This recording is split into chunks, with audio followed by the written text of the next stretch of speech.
Goonhammer has partnered with Legalized Mischief to present you with Colin Ward's long-form painting videos. Like and subscribe, and follow Legalized Mischief and Goonhammer for more hobby tutorials.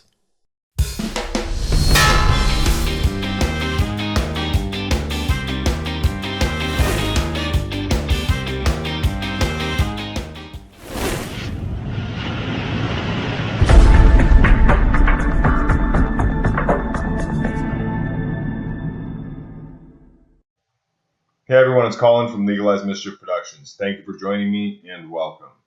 This is the first part of my step-by-step tutorial series on how to paint Leviathan Dreadnought. I'm really excited for this one. I love painting Leviathans. They're fantastic models. They have great shapes. They're beefy. They're intimidating. They're just a lot of fun to paint. So today what we're going to be doing is the airbrush base coat on the armor. And then from there, we're going to move to part 2, where we get out the brushes and we start doing metallics and detailing and things like that. So this is the Leviathan Dreadnought. This is a commission from my friend Carl, who's the host of the Independent Characters podcast. And he's added some embellishments here and a little back banner to make it just a little more Thousand Sons. And also he uses these Forge Fiend kind of plasma cannons in lieu of the standard just butcher cannon or whatever goes on a Leviathan, just to chaos it up a little bit more. This will give us a good opportunity to do some different textures and a little OSL, so that's really cool. I really enjoy painting the scheme for this army. It's a really bright, vibrant blue with some kind of old gold elements as well. So if you haven't seen pictures of Carl's army, you can check it out either on the Independent Characters Facebook page or on my Facebook page and my Instagram. It's a really, really bright blue color scheme. So really enjoy this one. And let's go over the paints that we'll be using. So base coat is Vallejo Model Air French Blue. It's a really vibrant royal blue. It's a great base coat. And then we're going to be using Scale 75 Amarth Blue, Scale 75 Hyrule Blue. I really like Hyrule Blue because there's a little bit of green in it, not a ton, but you can see it's a little bit different tone than the other blues. It's not just like a light blue. It has a little bit of green in there, and it gives a little bit more interest and plays off the red and the gold that we'll be doing. So just a great color, that Hyrule Blue. And then Vallejo Model Color White that we'll be mixing in the Hyrule Blue for the final highlight with the airbrush and also the edge highlighting that we'll be doing. So today we're just gonna do the base coats on this guy. I'm gonna show you some different techniques using just kind of spray angles to minimize masking and make this go relatively quickly and get some really nice blends and where to put, shadows and highlights and all that. So when we're looking at the model, before we even start putting paint on it, we're going to start planning out what we're going to do. So for this model, for the blue, it's going to be all the armor, the helmet, everything's going to be blue. All the armor pieces, and then on these guns, these inset areas here are going to be blue as well. So we want to keep that in mind when we're airbrushing. The shadows, the shapes on these is really interesting because of just how curved they are. It makes it interesting to kind of play with the light and shadow. So what we're going to do is a little bit of panel modulation highlighting, and what that means is kind of exaggerating the highlights at the edges, towards the edges of the panels, and giving it just a really dramatic lighting. And you'll see what I mean as we go along. But basically, our highlights are going to be kind of the front here, top of the helmet, in here, and then the lower part of the hip armor is going to be our highlight. And then this kind of square area on top of the knee, and we're going to leave the bottom of the knee. There's a break right there you can see in the knee. We're going to leave the bottom of the knee dark.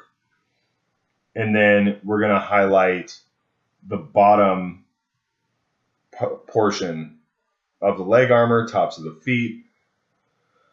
And on the front here, it gets a little, on these big panels, it gets a little trickier, because we do want, you can see as I'm rotating the model, we do want the highlight to follow this line here. We want there to be a highlight there, but we're also going to be highlighting this sharp edge here to give it just a really dramatic lighting effect. So this is going to stay dark in the middle a little bit. This is going to be lighter.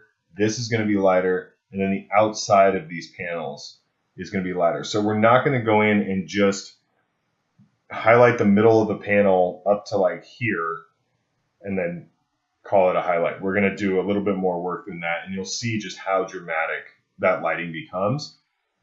And then when we go down to the next panel, part of panel modulation is keeping highlights next to shadow to kind of accentuate the difference. So if we're doing high here, we have to start low here. I usually start low on panels like this anyway, and then work my way down to highlights. It reinforces that kind of, light reflects off the ground as well as coming down straight from above. So you're envisioning the light coming straight down. It'll make sense as we go along. So again, we're going to pull this highlight is going to continue onto this shoulder. This is going to be dark here. And the highlight is going to continue along the top of the shoulder. But this part here is going to be dark. And this is going to continue down into a highlight on the side. If we just do like a highlight just kind of all over this top area here, I mean, it'll look right, but it'll just be a little underwhelming. So we really want a dramatic light on that. For the back here, it's going to be dark going to light on the outside here, and then back to dark on the other side. And the same on this side. This we're going to leave for metallic work in here. This will probably be blue. This will probably be blue as well. And then all this down here in the legs is all metallic. So we're going to do the bottom here like we would on a Marine, the back of the leg. And that's partially to keep this, again, in shadow, elongate the model. So some of those same concepts that we're using when we're painting the Space Marines, we're going to transport over to this Dreadnought, and then we're going to exaggerate it. But we want the focus of the model to be right here. No matter what's going on the rest of the model, we want the focus to be right in this area. So we're really going to punch up this area and then concentrate and make sure we nail these two panels, these two panels. So part of what keeping this dark, this line here, dark does, is it accentuates these highlights.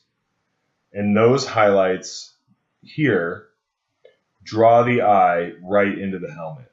It just pulls your eye down here right into the helmet, and that's where we want the focus to be, is right there, right in the center of the model and in the chest area. So the helmet, and then this will be silver, and this little embellishment will be gold. Then you have the guns and the little shield down here. The shield will be shaded as well and highlighted. So we are kind of planning it out. So we're gonna do all that base coating, and then we're gonna go in with a brush and we're gonna base coat all these metallics. That's gonna be in part 2, and that's where we're really gonna see this Dreadnought start to come to life.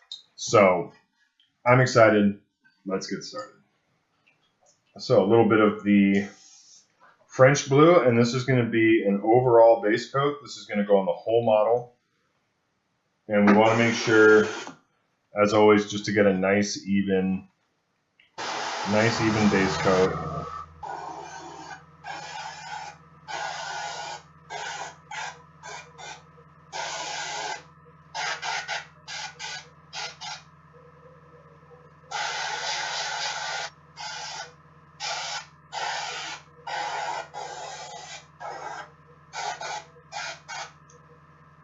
And even though we're going for a very bright scheme at the end, we did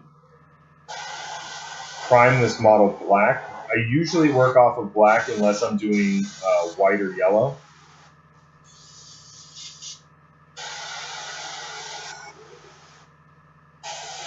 Because I do want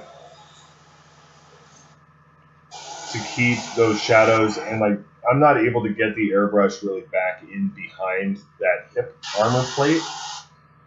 So even if I don't get the airbrush back there, it's still black. It still has a little bit of blue on it. Yeah, let's go ahead and do these blue as well. It still has a little bit of blue on it, but it's kind of a natural, like you can see under that hip plate, it has a little bit of blue on it, but it's mostly black. But that's fine. That's a natural shadow. If we had primed it white and we had missed spots like that, it would look very strange. It would be very light. We'd have to go in there with a brush and kind of put that dark blue base coat in there, and that is tedious and time consuming and doesn't quite look right. So keeping it black, we're gonna work these highlights up. Excuse me. We're gonna work these highlights up really high, just using paint. So the fact that we started from a black base coat isn't really going to affect the final highlights. It's gonna make this base coat a little bit darker. But what it's gonna do is it's gonna lock in our shadows and make just less work for us to get those shadows, because they're gonna occur naturally because of the black base coat. So saving time, saving energy, getting a good result, that's the name of the game right there. So one thing about doing Leviathans, you do want to, excuse me, a little hitch in the throat today.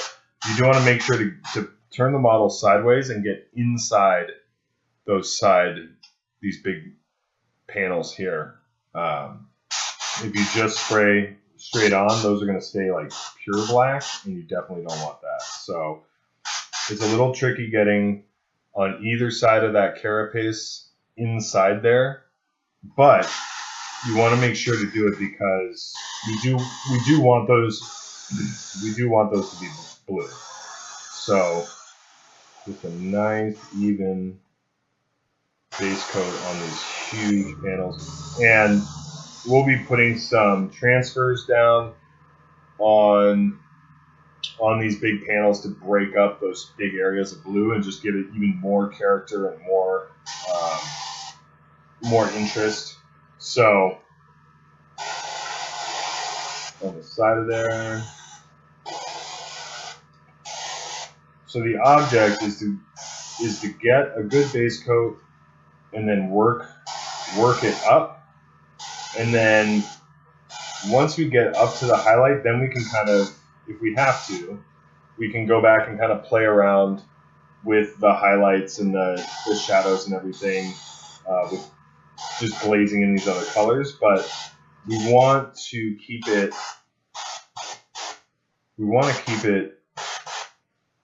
to this palette. We want to keep it to these colors. We don't want to get too crazy.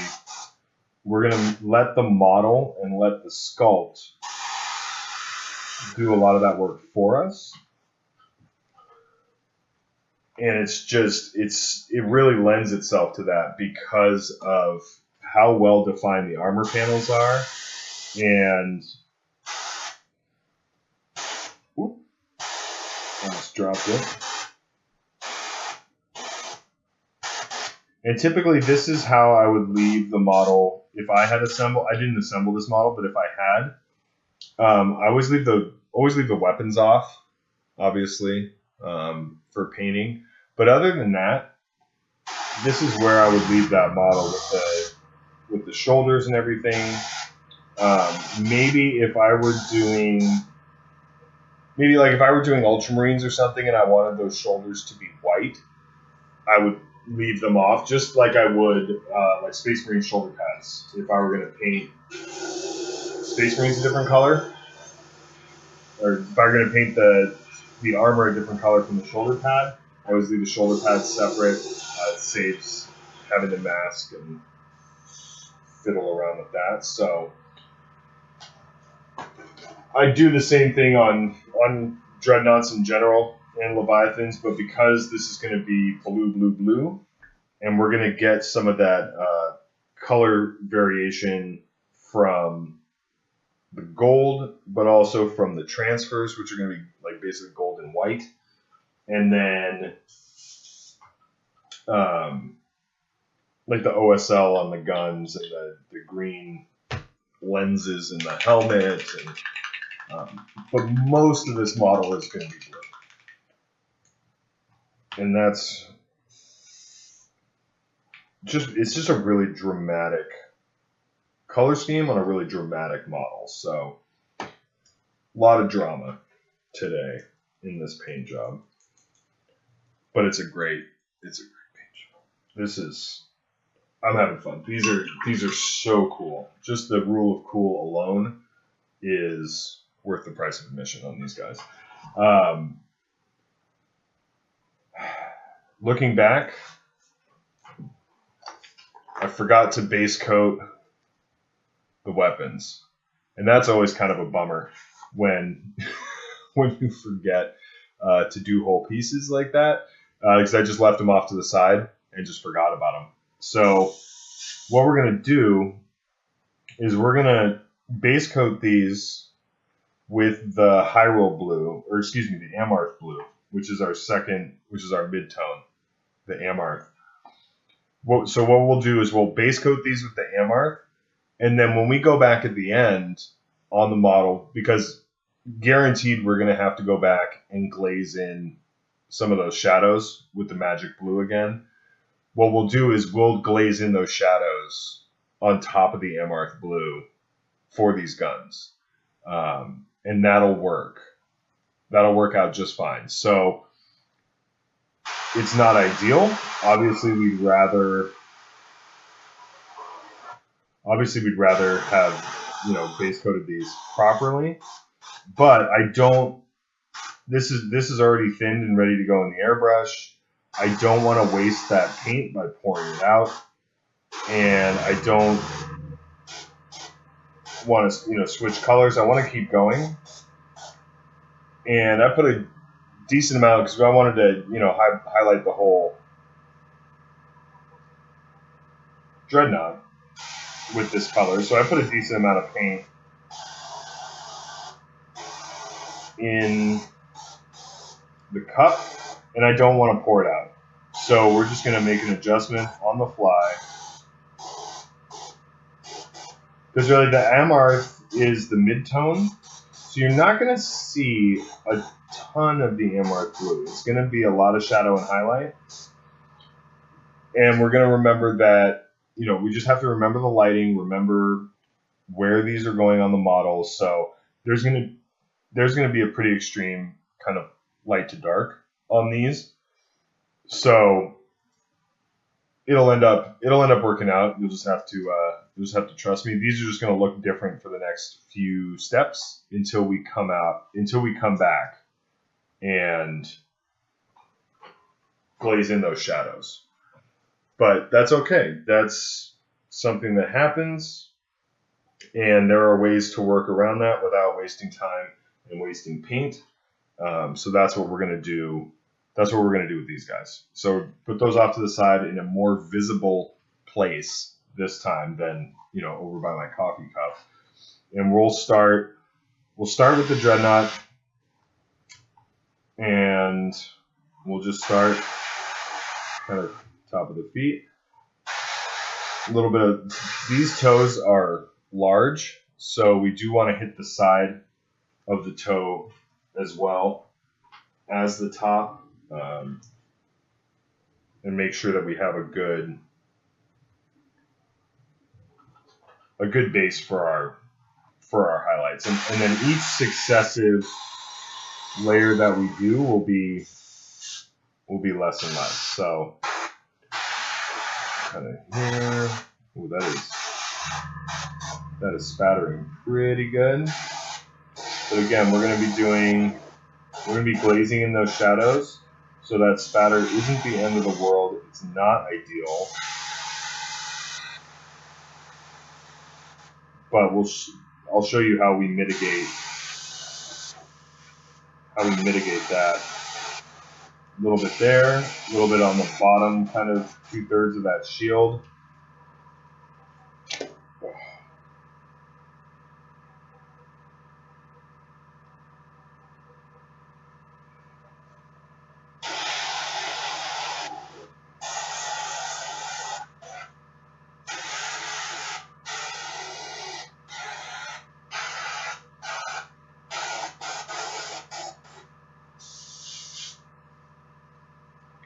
Good consistency. It's just being a little temperamental. And then you want to make sure when you're doing these hips, you want to make sure that you get a highlight on the side, but we want to leave it dark in the middle of that hip panel. So again, coming back here, and you can see on the front how there's a little bit of stippling. It's not like full-blown spatter, but it's enough that I'm not going to leave it because I want those transitions, I want those blends to be really smooth. Because we're not doing any weathering, so just a little bit on the inside of the leg, but we do want the inside of the leg to be predominantly that magic blue, and a little bit on the top of that hip armor. The vent, that vent, top of that hip armor. Oh, this thing's going a little, the brush is getting a little squirrely. That's okay, we just clean off the tip, kind of reset, take a deep breath.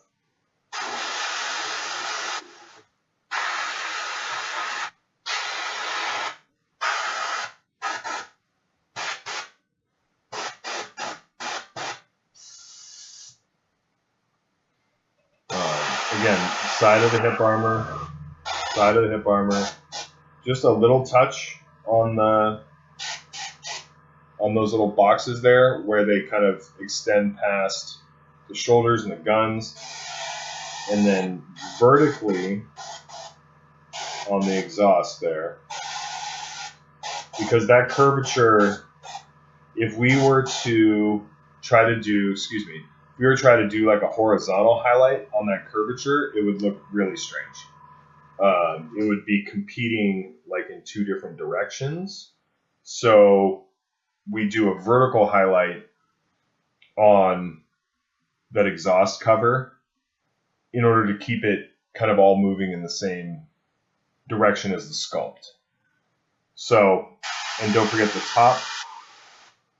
top of the exhaust, and the highlight on the top of the exhaust encasement is going to follow the highlight, the vertical highlight.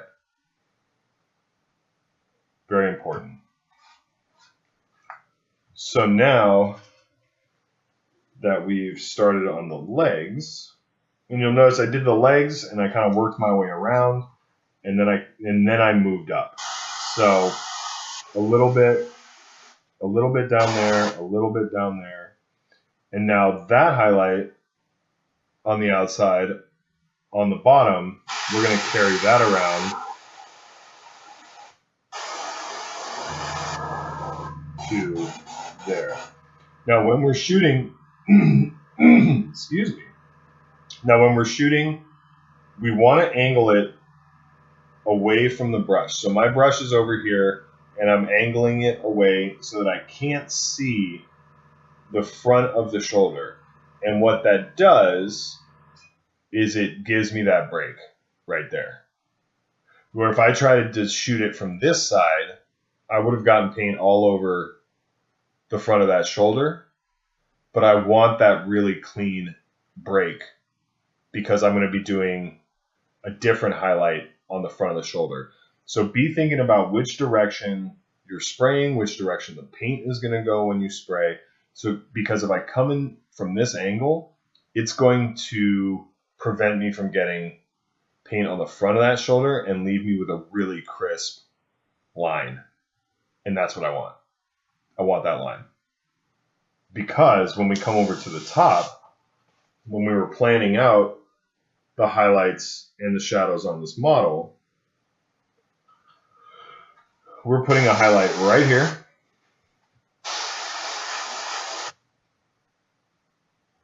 And that's going to continue onto that shoulder. So again, we're going to go, when we're painting, we're going to go this direction onto the front shoulder, and we're going to angle the model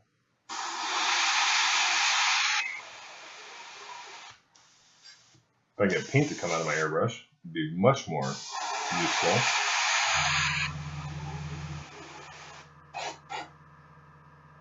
And we're going to angle the model to hit that highlight on the shoulder. And what that's going to do is it gives me another clean line. So I didn't even have to mask that off. That looks good. So we're going to come up here. Now this is a little bit trickier, but we'll make sure we get that good highlight there. And again, we're going to turn the model, we're going to flip it, and we're going to come at this front because we want to highlight the bottom of this panel right here. That area right there. And we want that crisp line between that panel and the bottom of this panel. So what we're going to do is we're going to turn the model and we're going to come at it like this from the top down.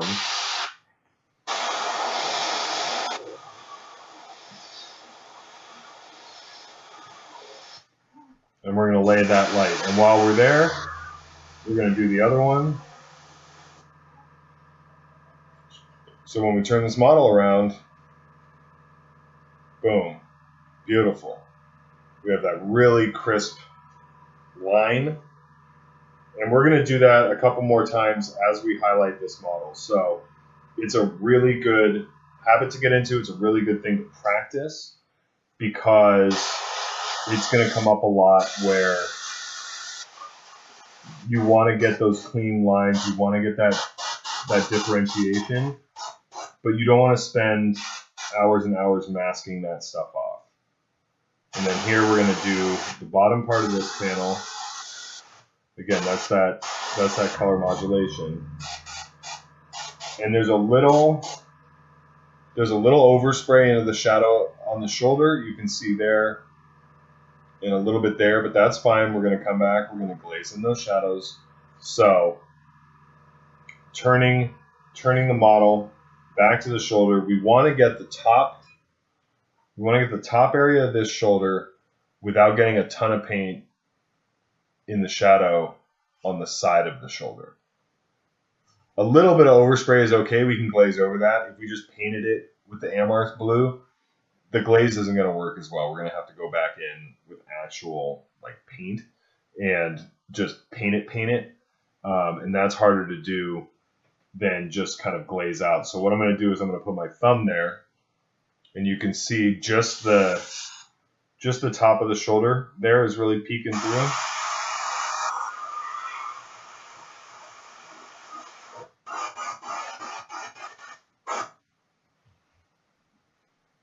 And that did a pretty good job of masking off that panel. There's a little bit left, kind of right there. But that did a pretty good job. And we're going to do a sharp edge highlight there too. So that little bit, if you can tell, there's a little bit that's off from that top line on the shoulder. That's all right. We'll come back. That'll cover it with the edge highlight. I'm not worried about that. So then we're going to come here and again, spraying from this direction towards the outside of this outside panel. We're going to highlight the outside of that panel.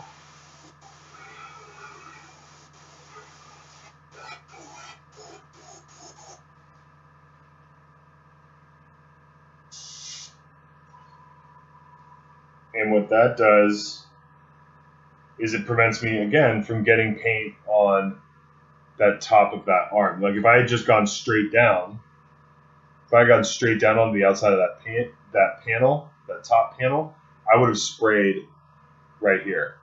And I would have killed that shadow, which we've been trying to preserve while doing the other highlights. So, But because I came at it from this direction, the excess paint flew over that shoulder and left that shadow there. And again, we're going to go back and we're going to accentuate that shadow. So there is a definite kind of ugly stage while you're doing this type of highlighting.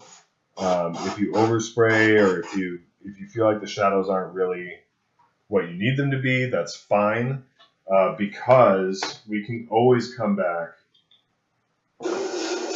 We can always come back and refine it, but we want to get the light established with the midtone before we move on to highlights. And you'll see when we go back and glaze, it's very, very thin. It's very subtle, but it has a profound effect on the final paint scheme. And one of the reasons I love painting Leviathans so much is playing with shapes like this. I mean, this is just fun. So again, we're going to go the bottom of the shoulder here. And we're not messing around with that because that's the weapon mount. So we're just ignoring that. We're going to glue something on top of it. So we're going to go bottom of the shoulder there. And then you can see we're leaving the edge of this top carapace blue because that is a straight down kind of angle. We're leaving it dark blue rather. It's going to get a little overspray on it. It's going to be a little lighter than just like it's not in total shadow. It's going to be a little lighter. I'm just drying this off so that I can hand mask the top of this again. And this is really helpful because that curve right there, you can fit your thumb into that curve.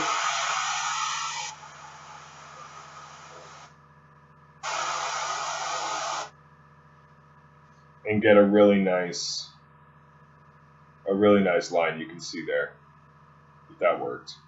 I always love when that works. That just makes me happy. It saves me so much time with tape or, whatever. So this is made a little bit trickier with the back banner, but we're going to come in here and do the front 2/3 of this missile thing. That top of the helmet, top of the gorget. And if we turn it around, we can see that gave us a really nice dramatic light on all those elements, but it preserved the dark blue on the front and kept the front in shadow. That's exactly what we wanted.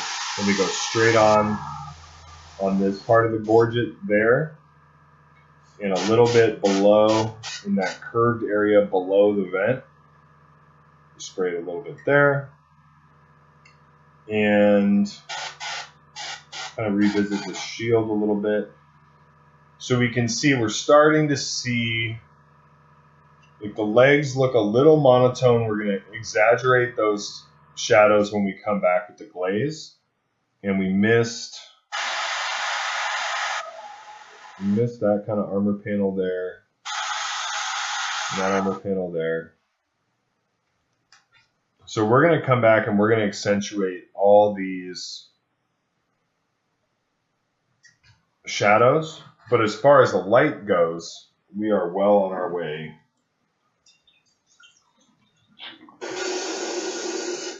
And now we're going to move to the high roll blue.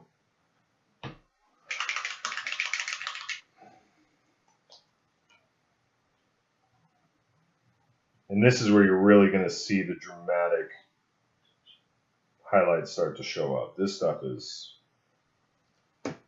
really, really strong. I love this color.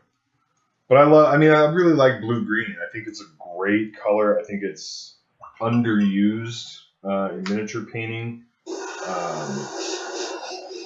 Blue-green and magenta are two of my favorite colors to paint. There aren't a lot of color schemes that lend themselves to blue, green, and magenta, but I did an AdMech army in that scheme. That was cool.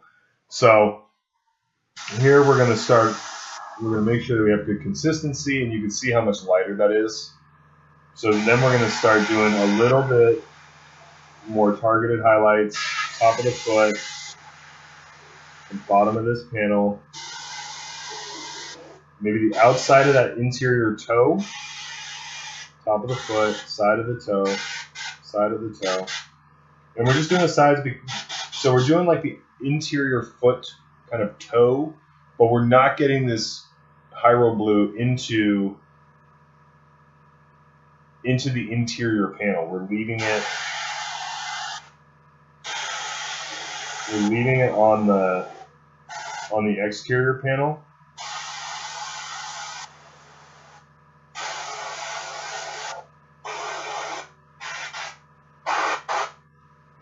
And outside of that toe's getting a lot of light, so outside of that one. And so when we're spraying these legs, we want to angle it a little bit so that when we're doing our highlight, kind of rotate it around.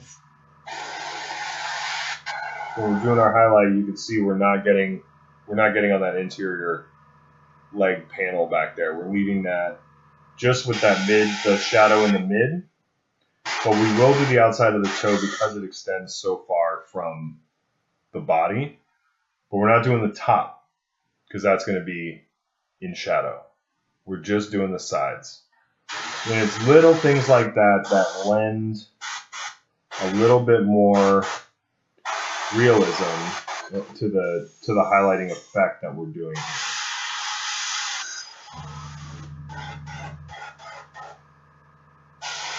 A little bit there, a little bit on the hip armor, a little bit on the hip armor, a little bit there, a little on the side there, a little there, a little there.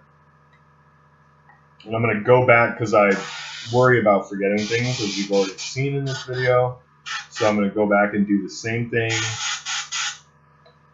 on the other elements so that I try not to forget.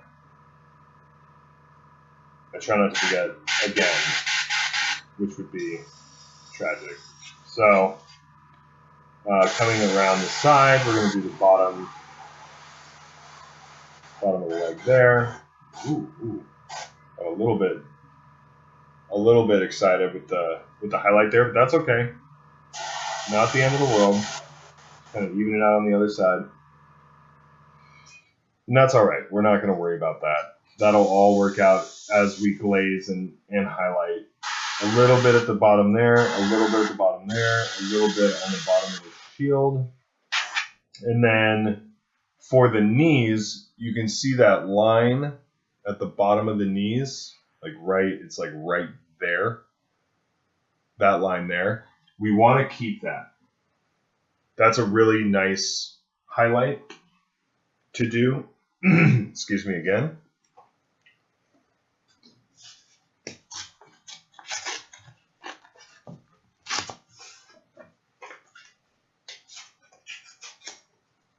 And this is another kind of quick trick. If I don't have to get the tape out, I won't do it. It takes time. This wouldn't take that long for a couple pieces of tape. I mean, it'd be like 2 pieces of tape. But what we can do is we can get a piece of paper. I usually use index cards that I've cut up or business cards from old jobs. If you have those lying around, those are great for this. Anything, do not use plastic because plastic, the paint will stay wet on. You want to use paper because it'll soak up the paint. And we're just going to use this a couple times and kind of rotate it until we don't really feel comfortable using it anymore. But what we're going to do is we're going to lay the paper right on that line.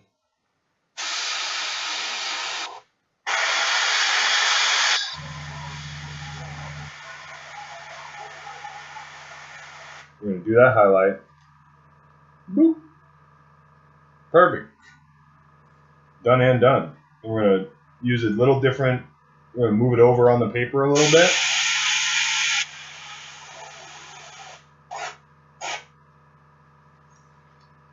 Done. 2 straight lines. Done and done. Happy with that. Took 2 seconds. And now this paper will soak up that little bit of paint and it'll dry. The back of the paper is still fine. So we'll just keep that off to the side to use as we go along. Get the bottom of this panel here. The bottom of that panel there. And then rotate the model again. And we're going to hit that front highlight again. Hit that front highlight again. That might have been a little too strong, but that's okay. I'm going to get that highlight on the ridge there and pull that highlight over. Again, angling the brush, pull that highlight over onto the shoulders. Yeah, this is looking good. Front of the gorget, top of that little curvy thing. Again, angling the model away from us. Angling it away. Angling down.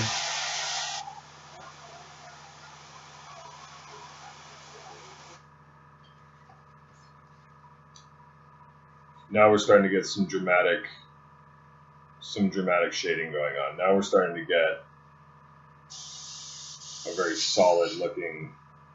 Now we're starting to really accentuate and starting to get an idea of the shapes on this model and what it's gonna end up looking like when we're done. And that's exciting. I like that part.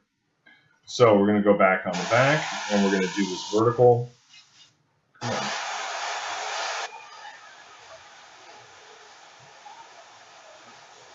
Ooh. Fighting the brush a little bit today, but that happens. And when I'm spraying off camera, I'm just spraying on the paper next to where I'm working to kind of clear a little paint, because I don't want to keep fighting it like while holding it on the model, and then all of a sudden the paint releases and I just spray a giant gob of paint on the model when I'm not expecting it. So I want to check and double check before I put the brush over the model and start pulling back on the trigger. So here again, that's dry, so we're going to put our thumb there like that.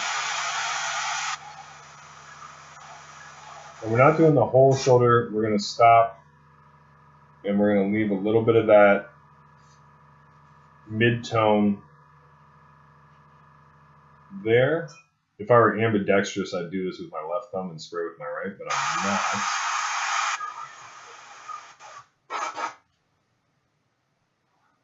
There we go. Another little highlight up there.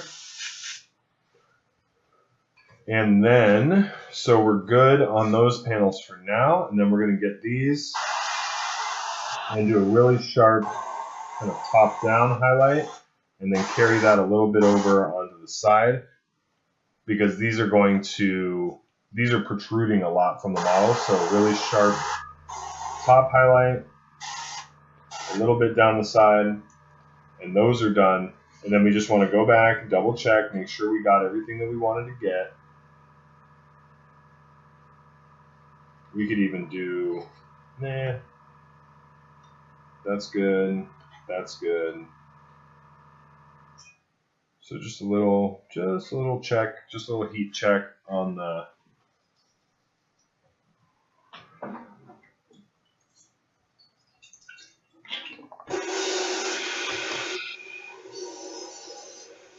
there. You can see we get the nice shadow there. We have a little bit of shadow left, not a lot, because doing these successive highlights, we have a little bit of shadow left in the middle of that panel. So we'll just keep that in mind when we go back,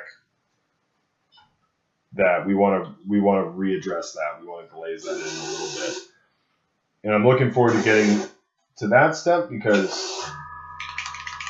I've asked you guys to keep the faith as we've gone successively lighter and lighter. So when we go back and we do that shadow glaze, that'll enhance the highlights as well. So you'll really see this thing come together. This thing is so cool. I'm having so much fun. I love these things. If I actually don't play Marines, and I don't have my own. I play Chaos. I have some Chaos Marines, but I don't have a Leviathan. I'm not really big on the shooting phase. I'm much more of a melee assault type player, so standing and shooting isn't the most fun way to play the game for me. So I tend to gravitate towards big scary things that can punch, but that doesn't mean I shouldn't have a Leviathan with close combat weapons. So this highlight is really light, and that's going to just be on the very, very top of the guns as that highest light. It's right in the middle, and we just lightened up the high roll blue. That last highlight color, we just lightened it up a little bit with white. We don't need to do much because it is significantly lighter than like the shadow color. But again, because we're doing Thousand Sons because we're doing Chaos Space Marines, that kind of really dramatic shading and highlighting really works. It just accentuates. So we can do the paper trick again, or we can do the thumb trick and just do a little shot.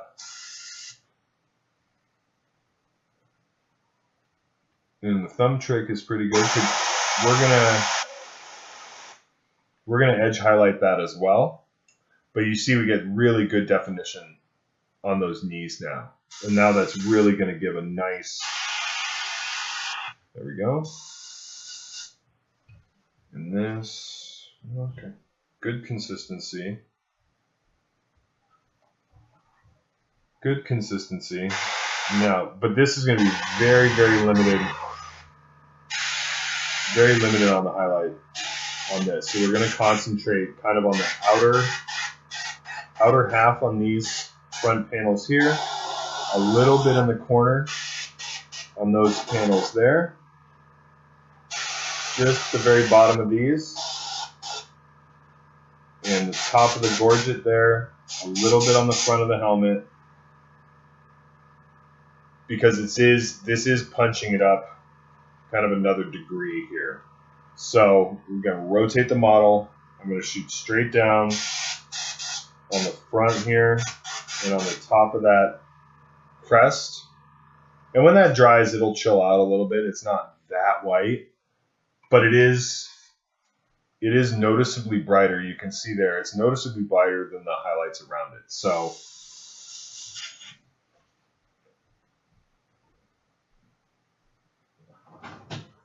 you want to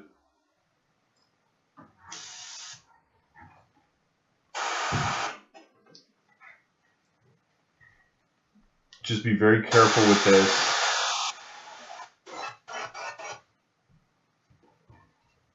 Because you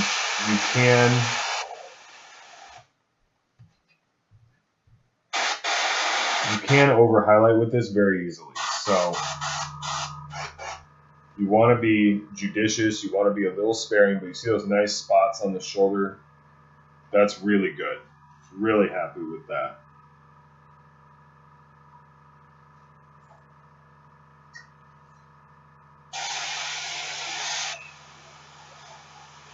Little bit there, and again, that top highlight, rotate the model.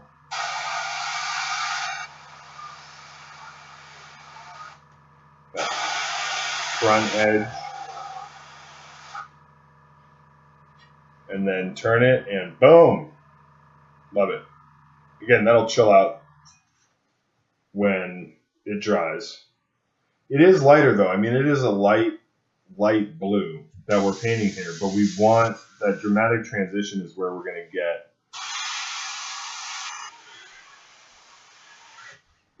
that more chaosy kind of feel. But I'd still have I'd still have like dramatic lights and darks if I were doing, Ultramarines or Blood Angels or something like that. But it wouldn't be quite this extreme. I don't know. I feel like it gives it like a little bit of like a mystical kind of feel, where you have, those really stark transitions. I think it's definitely more at home in a chaos scheme than in just kind of your bog standard Space Marines, because it is so dramatic. Like, it's just a little bit on the top of the missile launcher there. It's such a dramatic scheme. So that, let me see. Now that we've added all that white, it's kind of,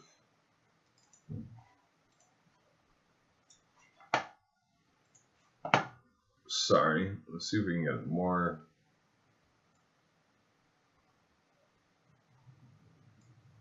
See if we can just do. That's a little better. Because it's not, you can still see the dramatic, but it's not like white. Looks a little bit. And I'll be posting pictures of this too, but it is illustrative for the or illustrative. It does show nicely the kind of extremes for these highlights that we're doing. I just don't want you to come away with the impression that we're going from dark blue to like white. It is a very, very light blue, but that's what we want. So, mission accomplished. So now we're going to go back, and this is very thin with the magic blue. There is a lot of water. That's still too.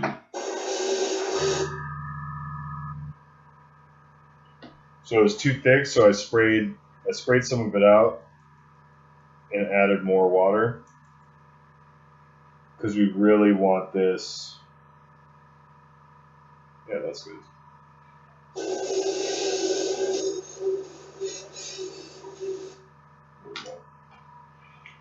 Okay. Now is the fun / difficult part. So you can see that is very thin. Very, very thin on the magic blue glaze. And this is where we're going to put these shadows back. So we're going to start on the leg and very carefully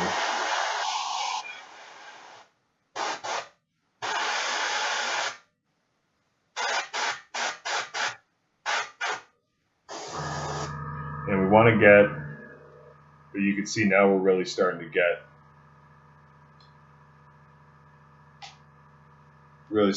that drama in this color scheme. So we want to get kind of the back of the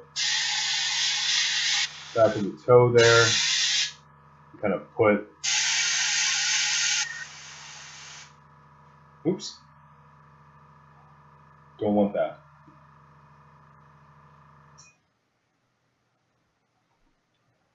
And you saw where I kind of oversprayed there. Again, lick the finger, wipe it off. Put these shadows back because this was highlighted up too far.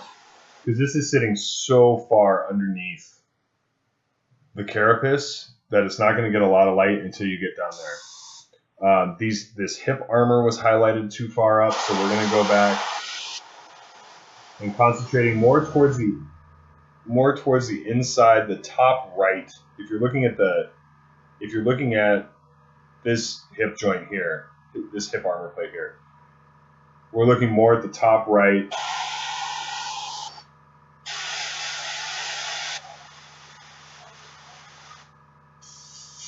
Or the top inside, because we want that highlight to be towards the outside, lower outside portion of the armor. So the higher inside portion of the armor, we're going to glaze back down. And we got a little bit up on our highlight there, and that is not wiping off. So that's okay. We'll just have to fix that. And one thing that is nice is you can, with the airbrush, you can go back and forth. You don't want to do it, but you can go back and forth with these glazes and really just keep refining, keep refining, keep refining. I don't want to do that. I want to move on. I want to do brushwork, but you know, sometimes it's necessary. Like that little spot on the bottom of that armor panel, that's not gonna do. I'm not gonna leave that. But what we can do is maybe experiment and see what that looks like, and see if we like that. I don't love that. So we're gonna go back with a highlight and just kind of fix that. But that's fine. I should have been holding. I could have done a little bit. I was getting a little sloppy with my angles there. So that's okay. We'll go back and fix it. And for now, we're doing this in reverse. So now we're going to tilt the model backwards, and we're going to spray up at that underlying area there to glaze in that shadow and leave it with a very strong line between that shadow and light on the front of that dreadnought. So again, we're going to tip it up.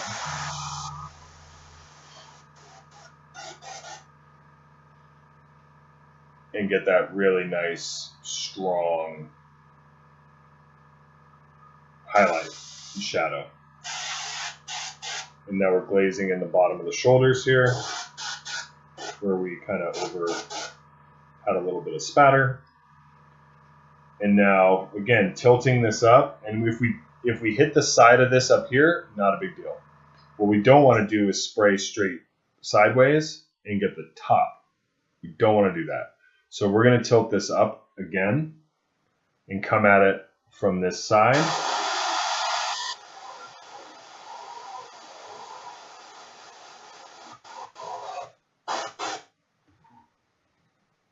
And that gives us a really nice shadow and light. Really nice line right there. And that line is where we're going to edge highlight. So that's perfect. Get that shadow. Get a little bit on the inside there. A little bit on the inside there. That shadow. And this is starting to shape up. This is starting to come together. Inside of that little box there. Sensor box, or whatever that is, some future tech, and then just looking around.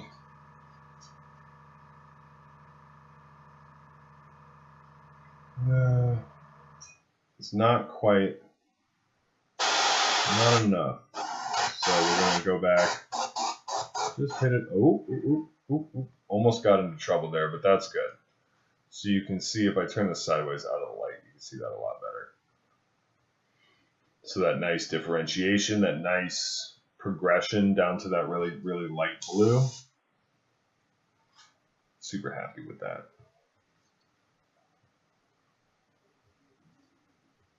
And the same thing on this side, turn it sideways.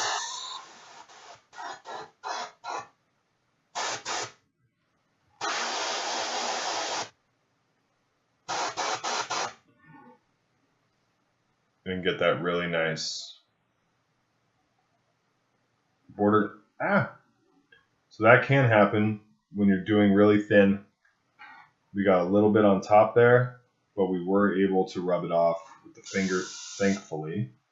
But even if we hadn't, because it's so thin, if you put too much paint, like what happened was too much of the paint got on the side here, and it jumped up on top of the panel. The air pushed it on top of that panel, which is not good. But we were able to rub it off, so it's not the end of the world either. And coming in here, we want to make sure to get the side of the gorget, because this is just up way too high. So we want to get the side of the gorget We want to get these sides in here and get those back to dark blue because we just want that highlight to be in the center. We don't want it to be the whole carapace. We want it to be in the center of the carapace. Now the helmet's a little trickier. Oh, see, we got a little bit on the back of the helmet and coming up here.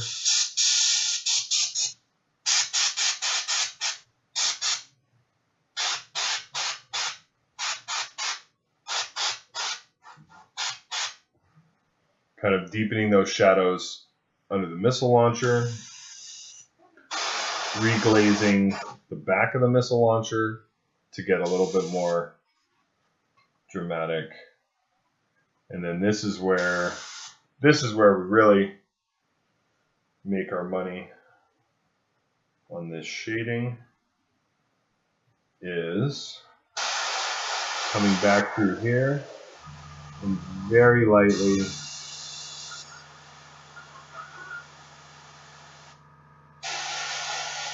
glazing those. We don't want to go all the way to the end. We don't want to go all the way out. We want to leave a little bit on the edge there, and just like that. Actually, that was perfect. I'm super happy with that. That looks really good. And then come back in, glaze those shadows. And then that spatter was particularly bad, so it's nice to go back and be able to fix that without having to, do a bunch of repainting and stuff. And now we have some really dramatic lighting on this Leviathan Dreadnought. So that, I'm just gonna fix that real quick. So again, we'll give it a once over before we empty the cup. Let's get the sides of this again. Oh, we can do, again, on these hip, you see how light those hip panels are? I don't like that. So we're gonna glaze a lot of those because those are pretty sunk back in there. So we're gonna do a pretty good glaze on those hip panels and really really tone those down because those got a little too. Maybe kind of limit that a little bit more. And the nice thing about using paint that thin is you can kind of just, and it just leaves a little bit of color. That's beautiful. I like that a lot. A lot. Really happy with that.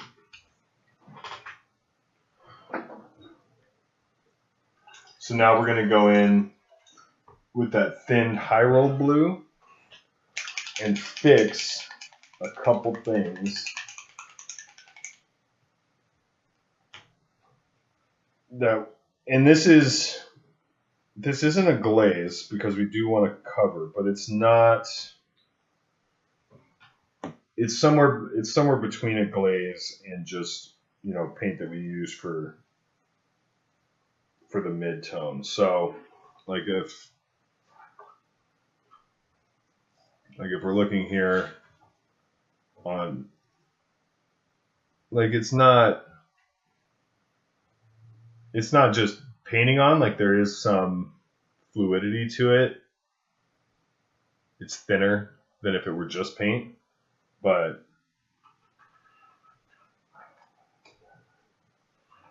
it's not a glaze. It's definitely, come on.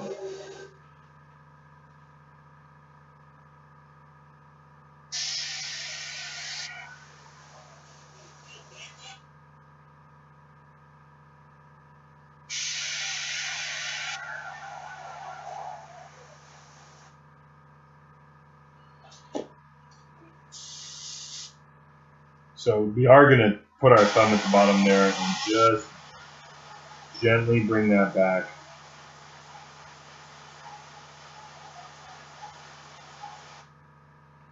From that glaze. Nice. Perfect. And we can even go in and kind of see if there are any other areas that we feel like would benefit from a little adjustment as we go around. I think maybe that shadow and light is a little too stark. So we can maybe do a quick shot there. That's maybe a little, and again, this is really thin. So the fact that we're going back over kind of the mid-tone isn't really a big deal because it's not, this is really, I want to be careful now because this thing is really being a little temperamental with me and I don't want to destroy all this work that we've done. So,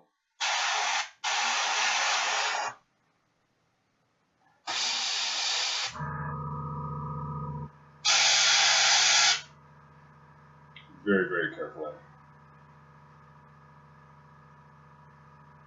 That's looking really good.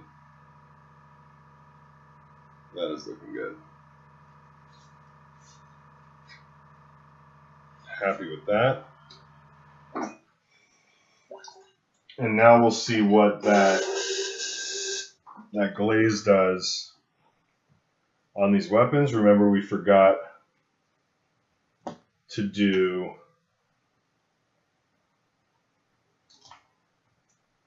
the base coat on the plasma cannons on the arms.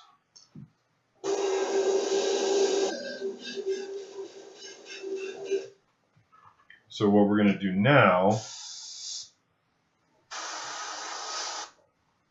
we're going to go in.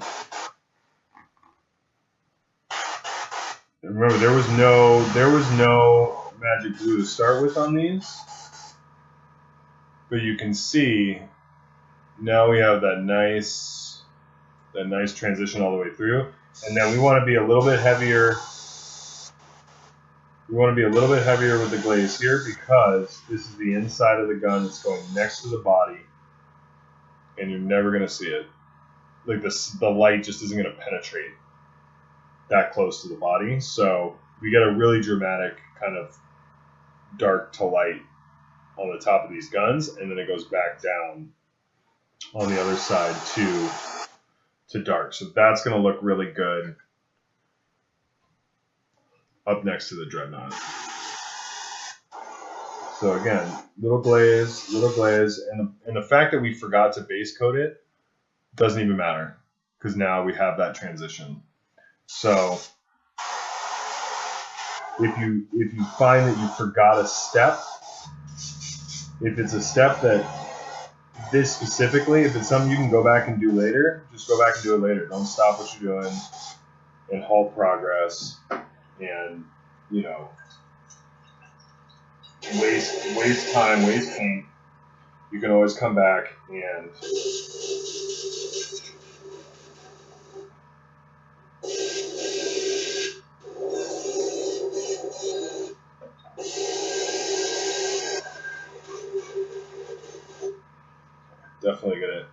definitely due for cleaning. But I'll do that off camera. So, after an hour of a little back and forth, we have successfully base coated our Leviathan Dreadnought and highlighted it. And the guns are done. And what we want to do is we want to do a quick check and just make sure that the lighting and everything works out. That looks really good. And it comes into the dark. All the dark and light are next to each other. The gun looks natural.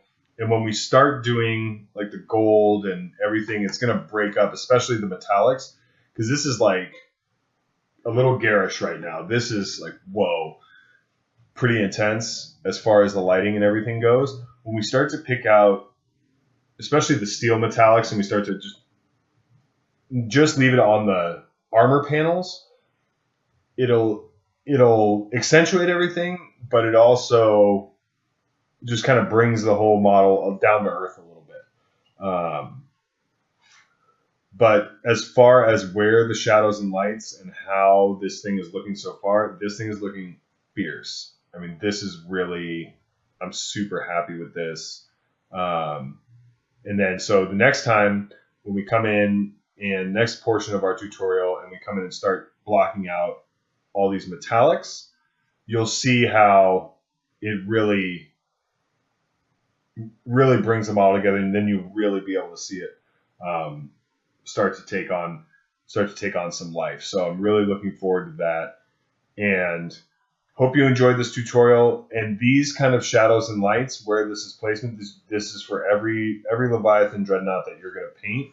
You can do like this to varying degrees of severity, right? So you don't necessarily have to do it this crazy, as far as like this is pretty dark compared to this highlight, but that's as far as where you want to put the lights and the shadows. This is a good template to use, I think. This is going to be a little different from just a traditional Leviathan Dreadnought because the client's decided to convert his Hellforged Leviathan Dreadnought with these Forge Fiend cannons in place of just a Butcher Cannon or whatever on the regular Leviathan kit. I think it's a really cool conversion. I think it's going to really give a lot of personality to the model. Definitely very chaos, of course.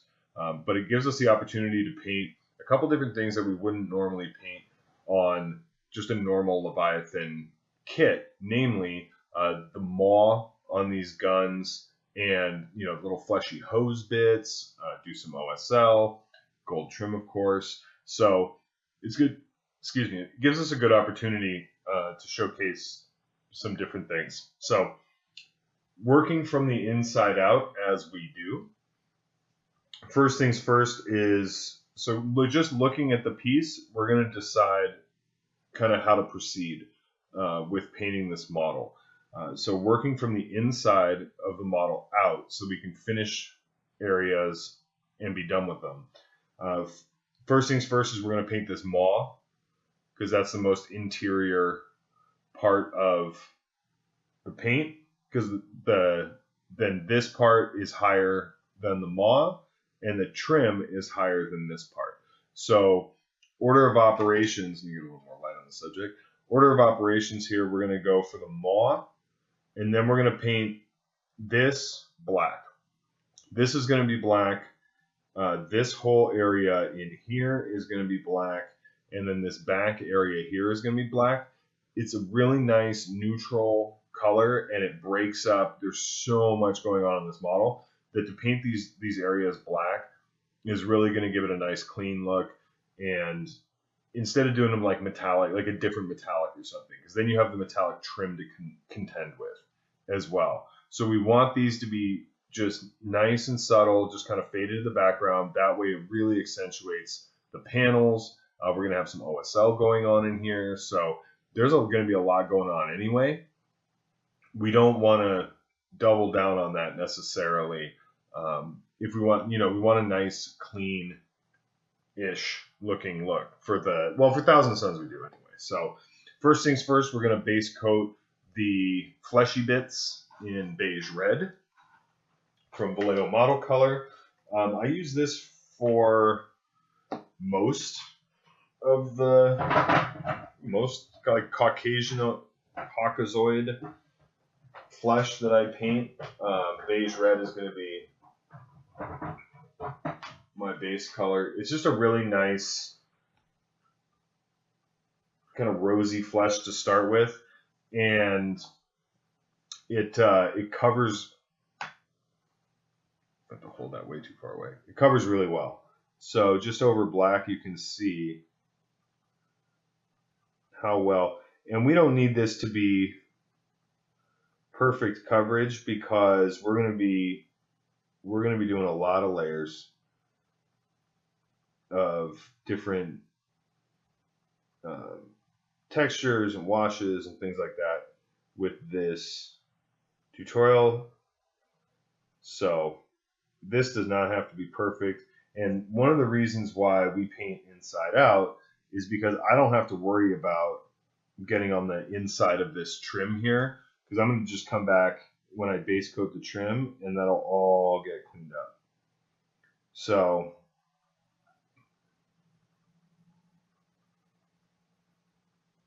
I'm using a old kind of what I like to call a textured brush which means it's, you know, on its last legs. But it's great for this because, you know, it just gets really good. You can cover a lot of area in a short period of time. So these brushes, the useful life of these brushes is as long as you want it to be. And it saves your kind of the brushes that still have a nice point from kind of doing a lot of the heavy lifting, doing a lot of kind of grunt work with those brushes. I want to save those brushes for, you know, detail work. So it helps those brushes last longer, and it makes base coating faster. So, you know, when a brush gets worn and tired, don't just toss it.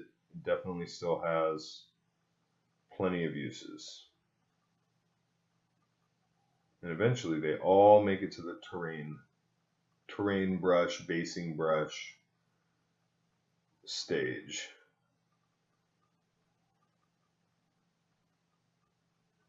And that's one reason I like using GW brushes. I mean, they're $8. They're good value, and I use them for a long time. So just a base coat of that beige red, and then we'll get the hoses as well.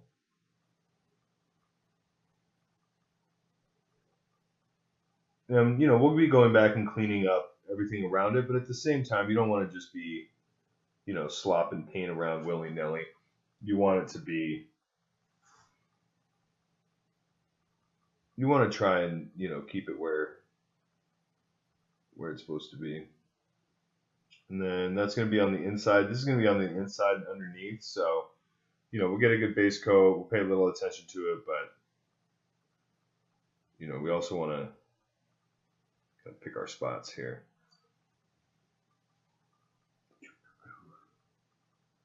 So that's good base coat on one. Do the second one.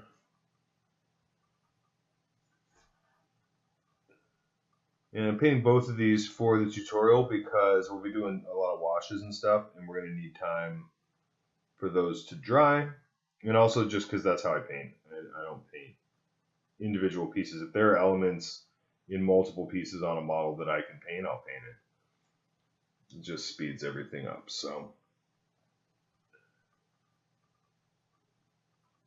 we're all about getting these finished and on the table.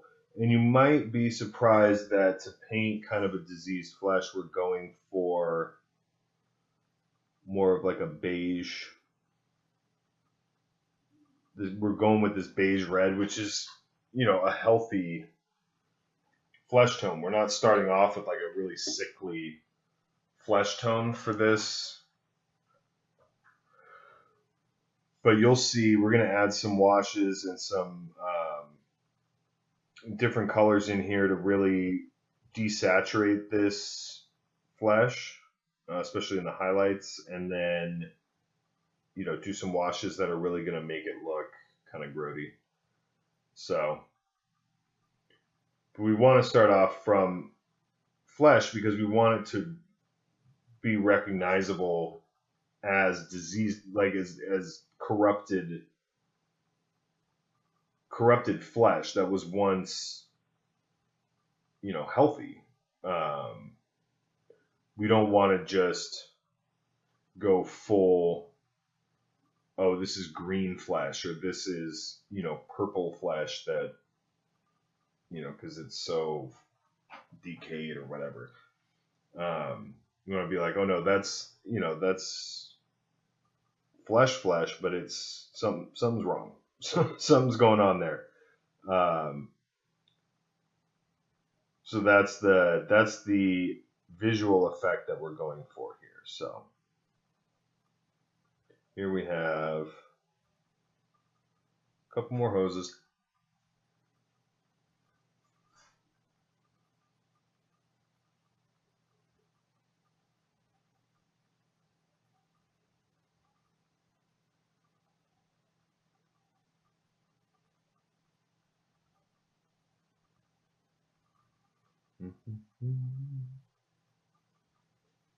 Make sure we get a nice We want to make sure we get a nice base coat, because once we start on doing all the washes and texturing and everything, we don't really want to try and go backwards. We want to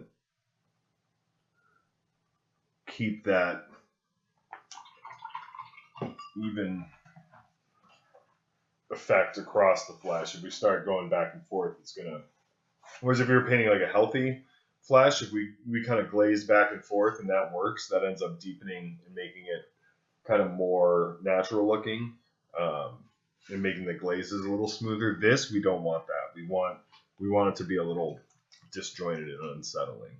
So next up are Army Painter blue tone and purple tone. And this is where we're going to get that bruised, troubling, that initial shot of the kind of bruised, diseased, not diseased, but corrupted flesh look. We're going to thin that down just a little bit. Thin the blue down just a little bit.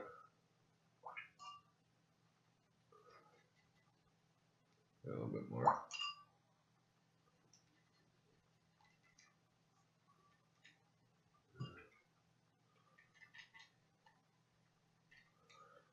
And then we're going to come in here and just randomly start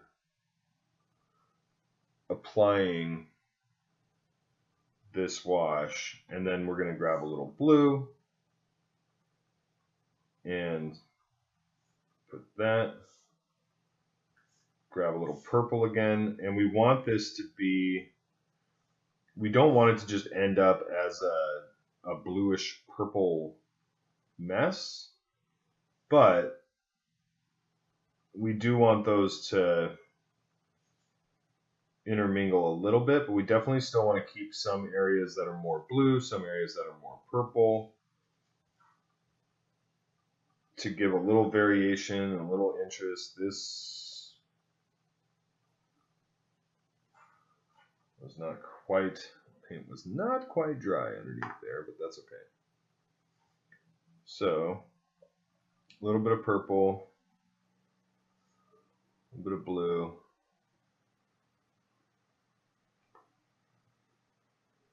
And you can see that's starting to, you can see how that'll rate as bruising visually. So we just want to make sure that we get all those little cracks and crevices and stuff. But we don't necessarily, we don't need all this pooling. So I just dried my brush off on my towel, on my little paper towel there.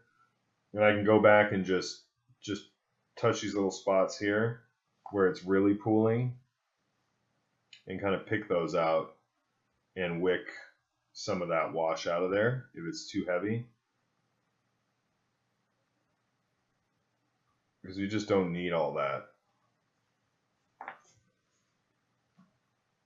wash in the recesses there if it's too much. And you can do that anywhere, any kind of application. If you have a wash and it's just pooling in the corners and there's too much buildup, it can give you some bad results, and it just takes forever to dry, and it might not be the right finish. It might not look right to have just a lot of wash just kind of sitting in the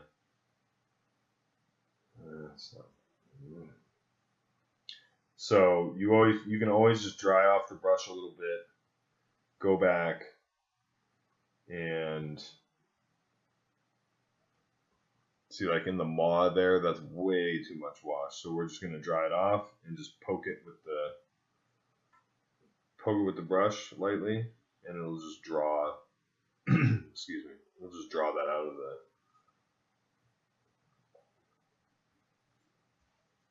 recesses there. So a little bit of purple, a little bit of blue, kind of mix them together there, a little bit of blue, a little bit of purple,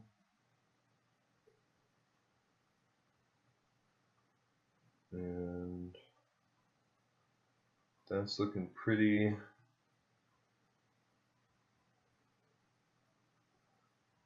good. Maybe a little.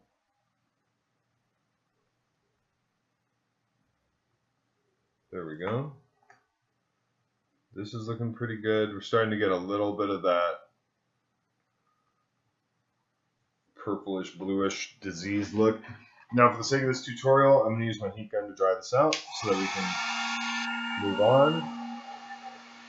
You can use a hairdryer, also works.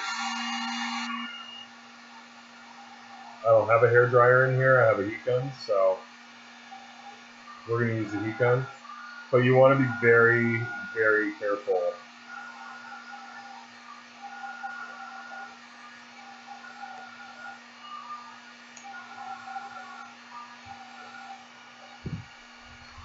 You want to be very careful. This thing heats up a lot and it will absolutely melt your models.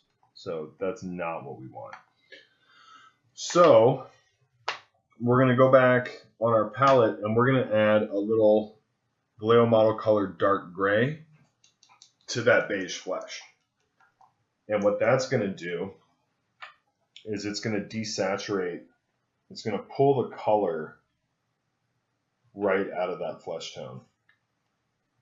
And really give it, really pull the, it's hard to explain. It really just pulls the life out of it. So we have this, flesh tone here. We get a little bit of this dark gray and mix it in.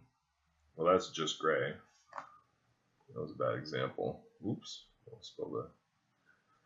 So a little bit of that dark gray into the flesh, and you can see it just gets kind of sickly and awful looking. So that's exactly what we want. So we're going to take some of that mix in this kind of busted brush, and we're going to come in and just do a quick highlight.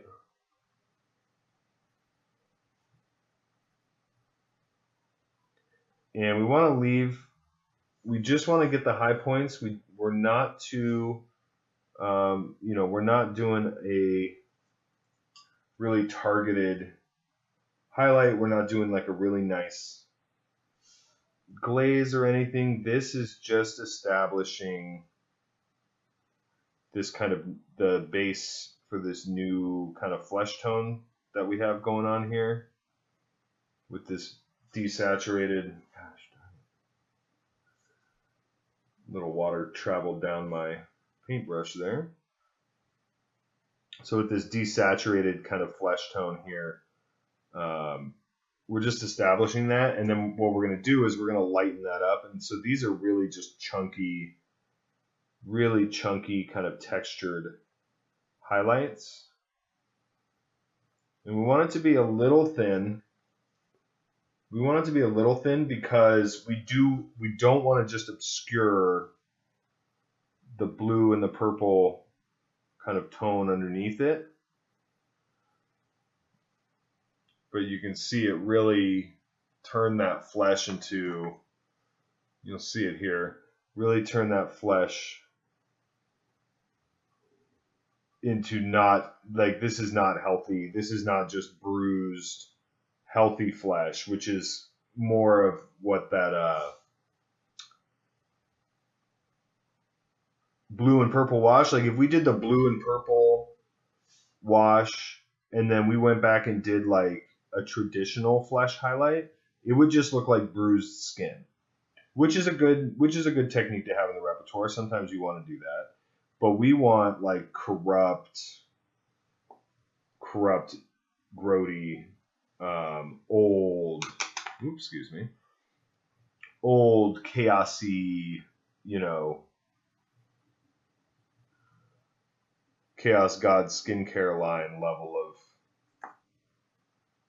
of kind of diseased flesh. So Then what we're going to do is we're going to go back in with light flesh, and this is a very, very, very light Caucasian flesh tone, very pink.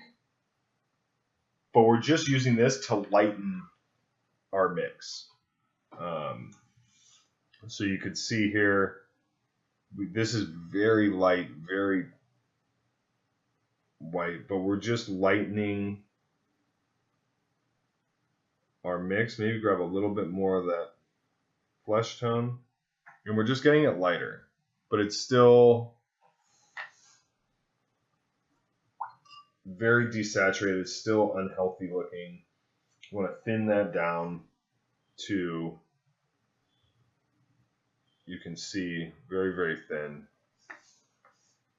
In this, we're going to be a little bit more targeted, but we're still not doing, we don't want like even highlights. We want chunky highlights, but here we're going to stick more to like the high areas. We want to start really getting the kind of lights and everything established, because we're only going to do this highlight with the lightened kind of mixture, and then we're going to do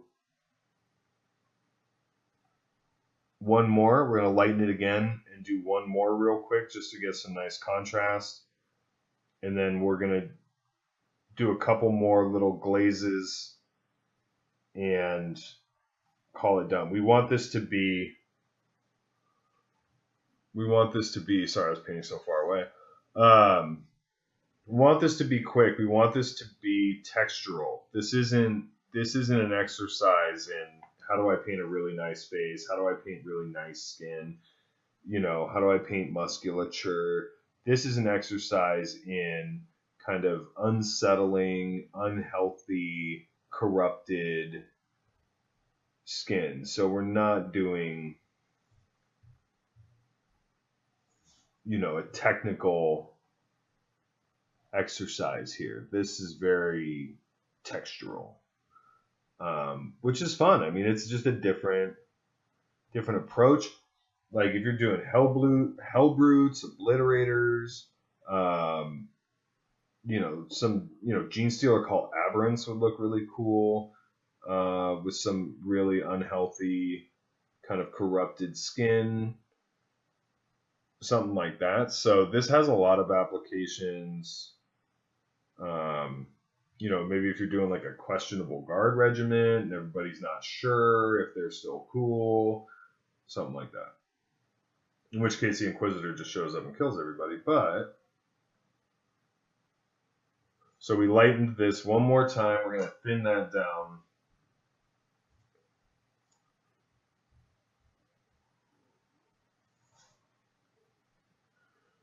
Thin that down again. And then just real, oh, that's a little thin. That is a little thin.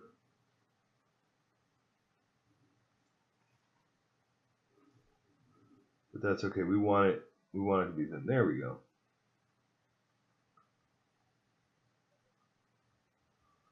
So this is kind of the highest light there. And you can see that's looking pretty grody.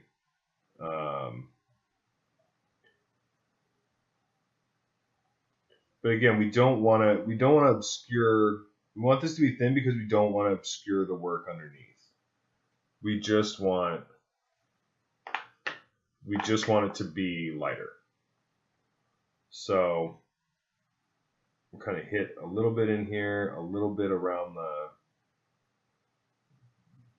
gun cavity there.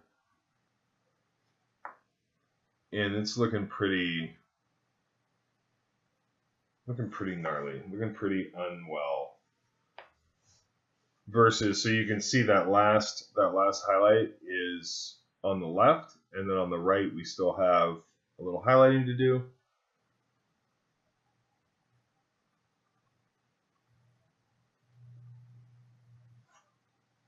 So we just go in and grab a little bit more of that thin paint. And it's nice because on these, the the areas to highlight are pretty well defined. Kind of where these teeth start coming out, and so you're not really making it up. You're not really having to figure it out as you go along. They're pretty well lined out for you, which is super helpful. So there we go. Little highlight there, boom.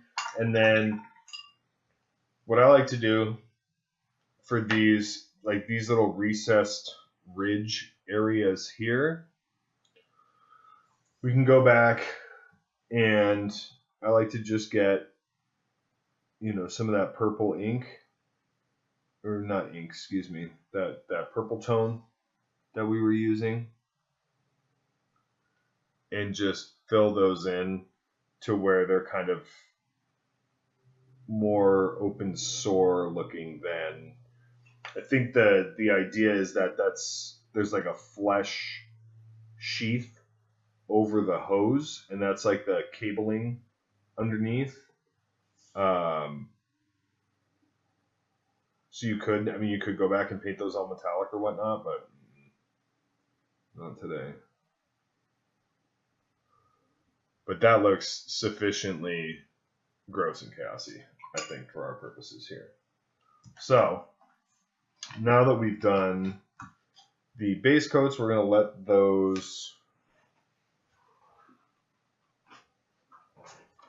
let those dry, and then we're going to do the other fun part. And we're going to get some Cazadora yellow shade. I don't know if they still make this. And then some P3 flesh wash.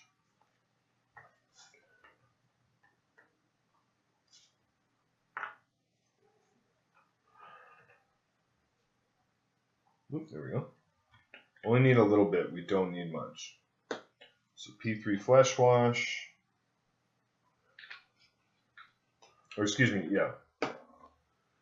And we really want the flesh wash especially to be very thin. You can see they're very watery. We don't need much of that at all. And we can just do like a couple little glazes to kind of put a little bit more of that rosy back in there. But the real trick, oops, sorry, I did that off camera. The real trick is to go in with this Cazadora yellow, very thin as well. That was way too thick, so we're going to pick some of that up. The trick is to go in with this Cazadora yellow, and again, this is really, really thin, but this is going to have a strong effect, so you want to be very sparing. You want to be very sparing with the Cazadora yellow, but you can see how that just makes it gnarly. I mean, I love the Cazadora yellow part because it's just like, it just goes from like, oh yeah, that looks pretty bad, into like, oh my goodness, that is not good. You should probably have that looked at real fast. So a little bit of that Cazadora yellow here and there, little spots. And what's cool is something like this can also be like a secondary color in your color scheme, like the flesh tones across the forest. Like I'll be doing this same technique for all the fleshy bits on the Forge Fiend, just like I did on the Mauler Fiend that I painted for Carl a while ago. And so it serves to kind of be another cohesive element, even though it's super chaotic and textured, and it's not like a clear, highlight color or whatever. It can still serve that purpose in the scheme, even though it's so textural. So this is Bloodletter Red Glaze. I love this color. So we can take really, really thin, just a little bit of that, and we can do a little bit of that here and there too. See, ooh, now we're getting pretty pretty diseased here. So now we have those glazes coming in and putting in those colors. And now we're getting pretty gross. And you can see this is not like, there is not a real super high skill threshold for this sort of technique. We just, you know, if you do them in the right order, and really you have to make sure that these are, the most important thing is that these glazes that we're doing here at the end are very, very thin. Because we just want to tint, we don't want to cover up our previous work. We just want to tint it. This is that flesh wash. The flesh wash is very, very subtle. The flesh wash is very subtle, much more subtle than the Cazador yellow or the bloodletter red. So now we're going to get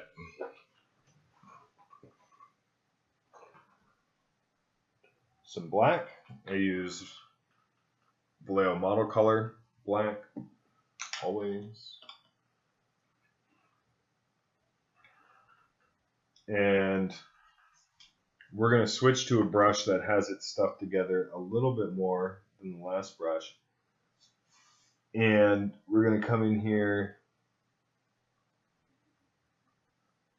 And I'm not going to highlight all these teeth right now. I just want to do this to give you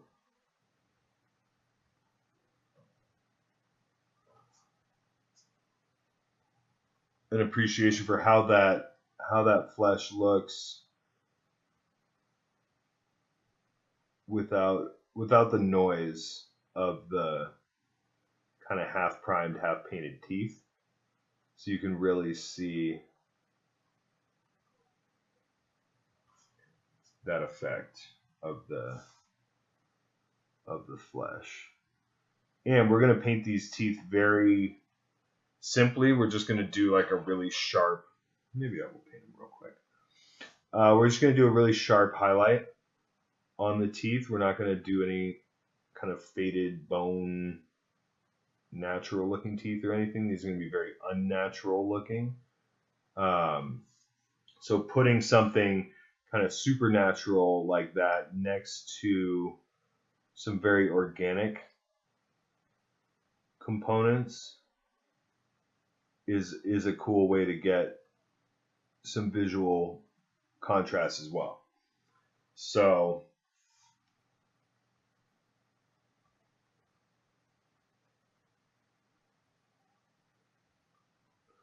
let's go through and base coat all these teeth black.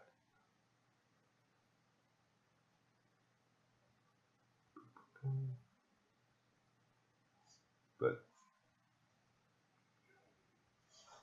so I have a lot of diseased flesh to do on that, corrupted flesh to do on that Mauler Fiend, Forge Fiend that I'm painting. Those things are tricky. Those things have a lot of different components. There's a lot going on in those models.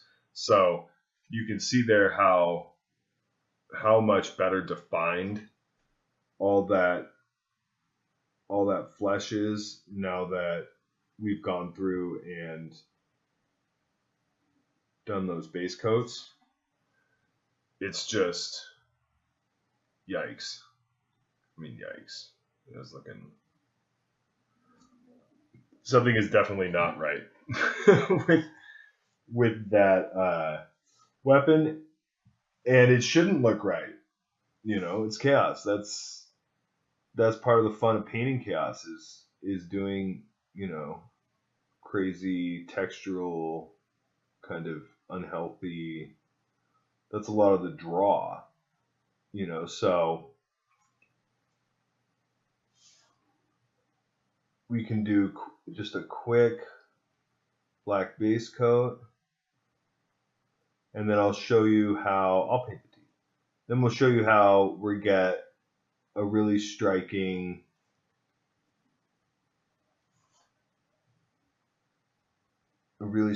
scheme out of this with just the teeth and then that'll incorporate into other parts of the army that I've painted previously.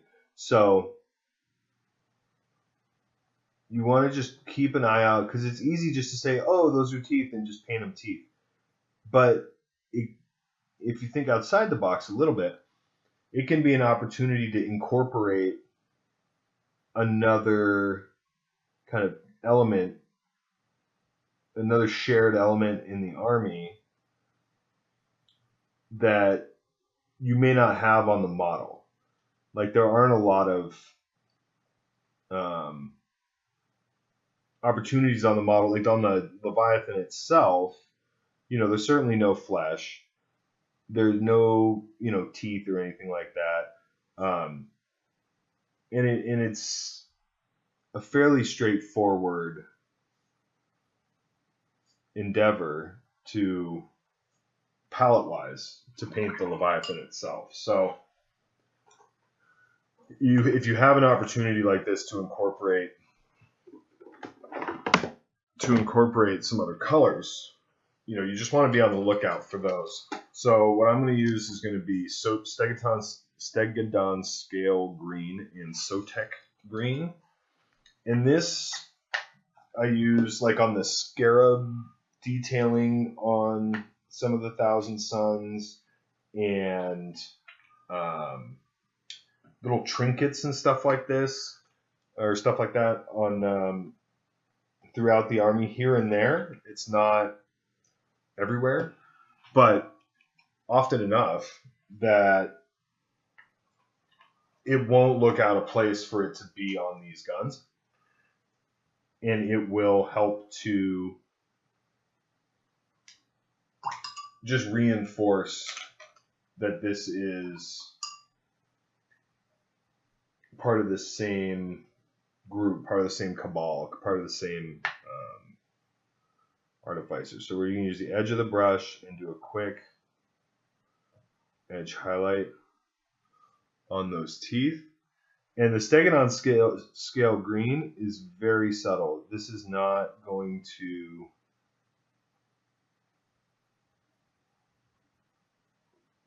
really pop a ton because it's so dark. This is a very subtle first highlight, first application, and that's what we want. We don't want to go too crazy, too fast on this, and just get the sides of the teeth there. And then the coolness of these highlights is really going to contrast well with all the warmth in the flesh as well. So this is going to look pretty good. So you can see kinda. You see that? It's so subtle, it's not even showing up on camera. See if we can get a little bit better. I mean, a little, but it is very, very subtle. So I don't want to stop and mess with the camera right now, but I promise you it's there.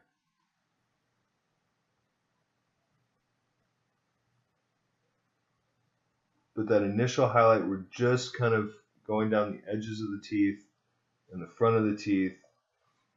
And this is a really cool effect to do on, I've used it on swords, I've used it on all kinds of things. Just taking black and then highlighting with like another cool color can really give you some interesting outcomes. Again, thinking outside the box, using color in different ways. The brush is trash, but that's okay. Then we're going to go with that Sotek green, and this you'll be able to see. This is much more. So thin it out a little bit, and then we're going to concentrate more towards the front, like 2/3 of the teeth. Why is that so shiny?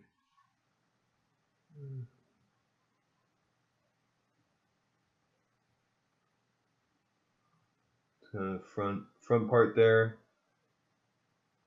There you can start to see that.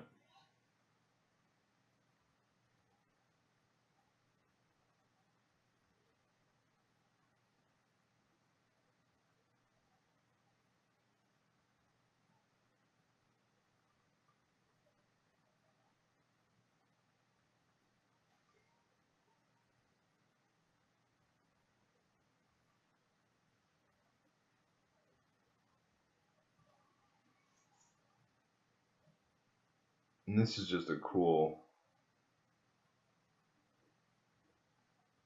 This is just a really cool, really cool effect. I actually learned this one. This is one that I learned.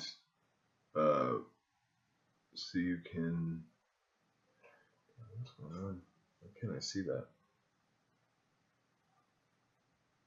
That color just flattens out right there. Is that 'cause there we go. That's a little better.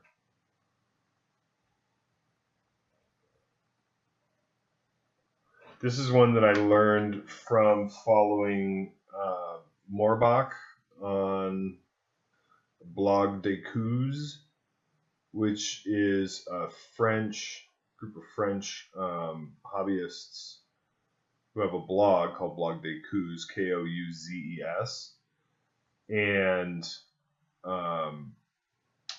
he's the guy who has the Plague Bones army, if you've seen it. It's one of the coolest armies I've ever seen. So following him for years and years and years on his Blogspot page. I think they have Instagram and everything now, but it was just a group of friends, hobbyists that were really talented. And he was sculpting his own Emperor's Children stuff, and he was making this Plague Bones army for Nurgle, and just really interesting, cool, unique models. He converted a Khorne Lord of Skulls into Nurgle Lord of Skulls, basically. Just insane.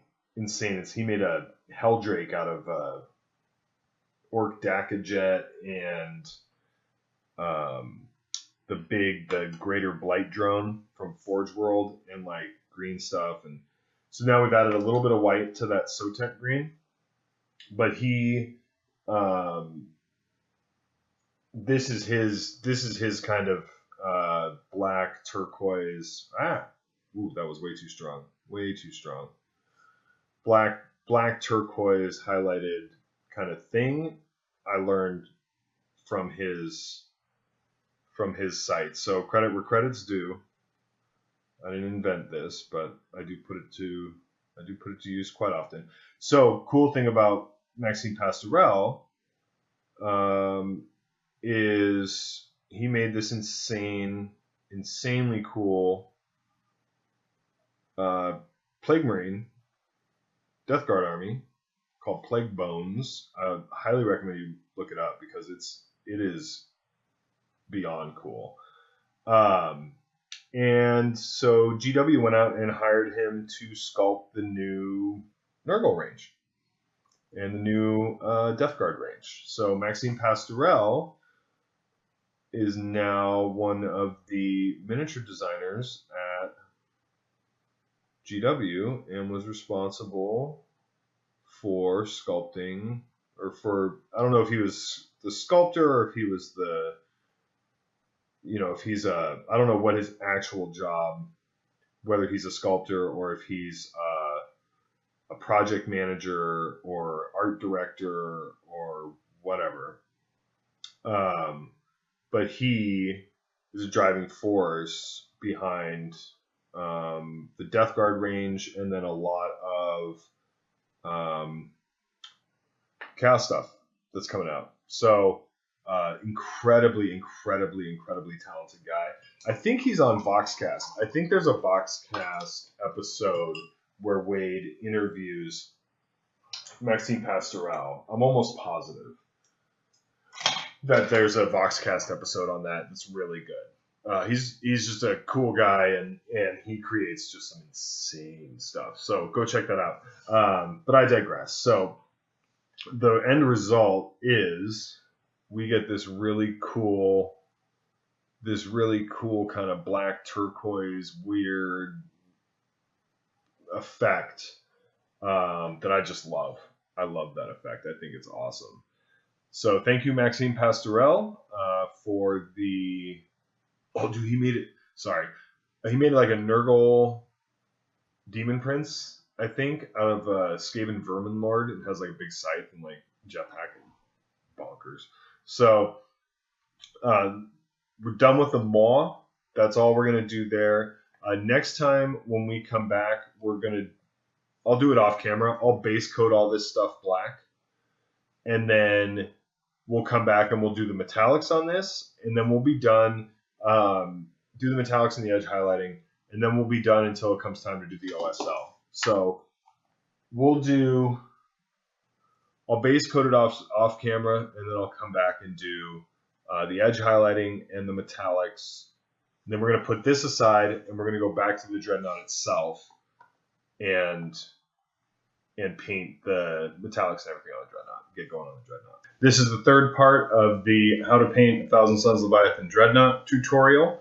And today I'm going to be demonstrating how to do my favorite thing, gold trim, and also the black elements of the weapon. I'll be using the same method on the Dreadnought itself, but I've already base coated it just with Vallejo Model Color Black, and just to give it a nice flat black, and then we're just going to edge highlight that up, and we're going to call that good. We really want the black elements to be a counterpoint to just how over the top the rest of the model is going to be.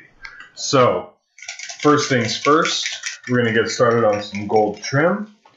And to start, I'm going to be doing a mix of decayed metal and dwarven gold from scale 75. And what we're going for is a reddish tone. We want a warm gold. We're going for a reddish tone with this gold rather than a cold gold, and it really adds a nice contrast to the blue armor. And we want this to be dark.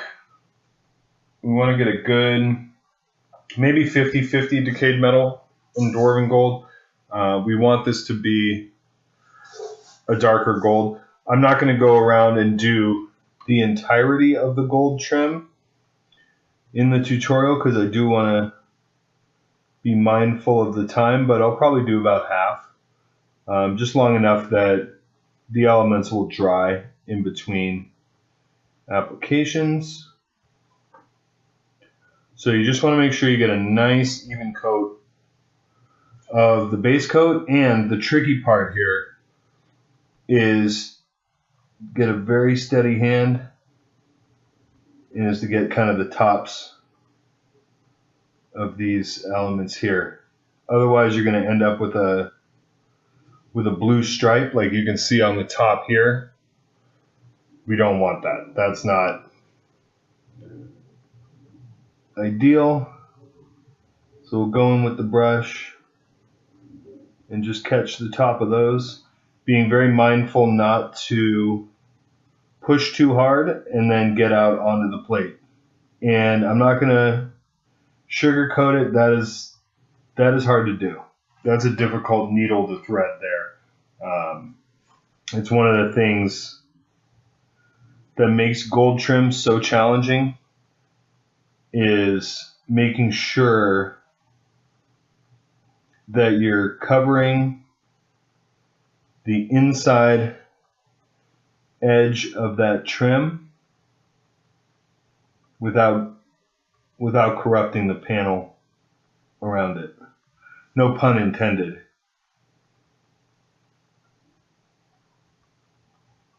And usually, so what I'll do is I'll go around and I will get that, I will get that inside edge.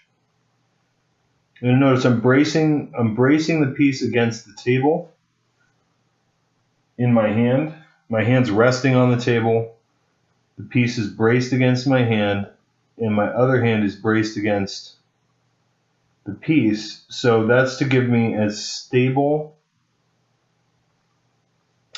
a platform as possible to do that work, because it is very tricky, very precise work. So I don't want anything to be floating in space while I'm trying to line this out, because you've seen how often I drop pieces, or one of these panels gets a nice line of this gold across it, and either I can fix it real quick, or I'll have to go back and I'll have to airbrush the whole panel, and that is not ideal. Not how I would like to spend my time doing stuff twice. So then we can go back and we can fill in the top of the trim, and that's the easy part. Once you get the gold kind of lined out next to the panel, you can just go back real quick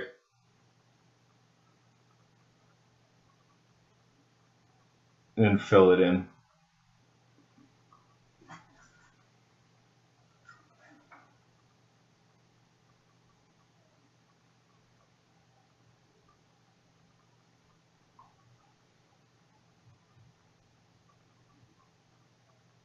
There we go.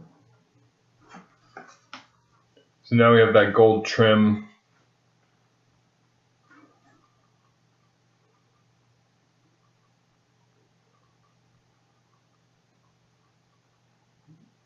Blocked out on top, and now we go back again. And this is going to get covered with OSL, so we don't have to be too fine. But we do want to be careful around the black. Not that we can't just touch that up real quick. But again, the less time we spend touching up stuff like that is the more progress we're making on the model itself. So you do want to be careful when you're going around the black. But if we do get a little bit of gold, we can just touch it up real quick with just the black paint. So that's an easy fix. See how well this gold covers just over straight black. It's one of the things I love. It's one of the things I love about this paint. Like on the back here, that's just over black. Not a lot of golds do that. So it's really a feature of these Skel 75 paints that they're able to do that.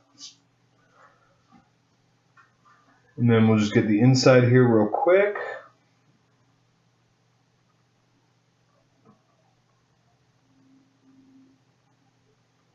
Perfect. Now go ahead and start base coating the other side while we let that dry. And again, we're going to start with lining this out. And when I'm lining out paneling like this, I start in one spot and I just chase it all the way around instead of skipping around. That way I know I've gotten everything and I don't miss any important parts. So, is that even? Sorry, hang on. Quick adjustment on the fly here. There we go. Painting a little closer to the camera today.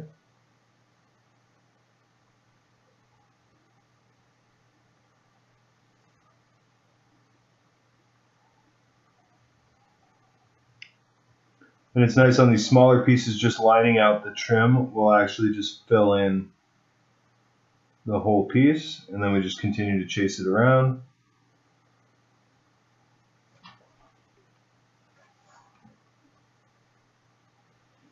Oops, now we're moving away.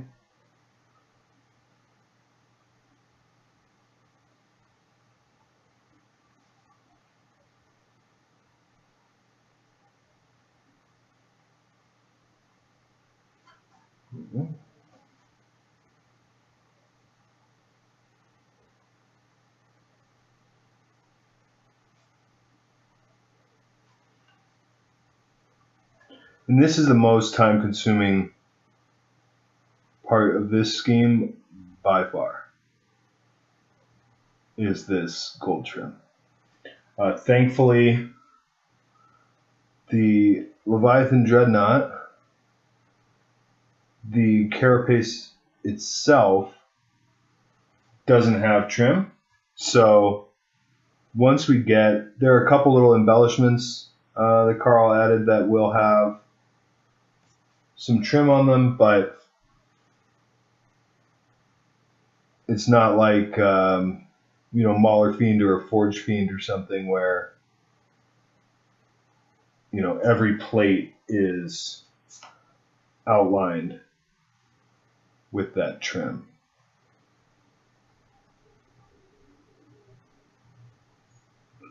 Which is its own special kind of project, let alone Rubric Marines or something. But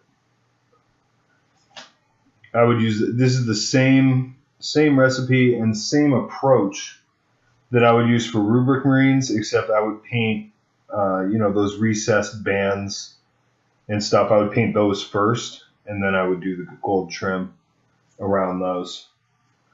So no pressure when doing that gold trim, not to mess up that banding work.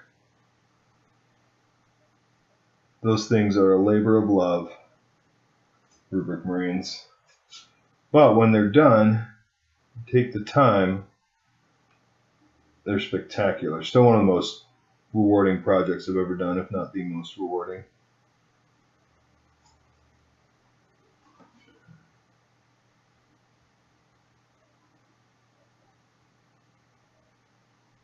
And here we can get the trim around the maw here. Same idea, just trace that around, filling in around the mouth.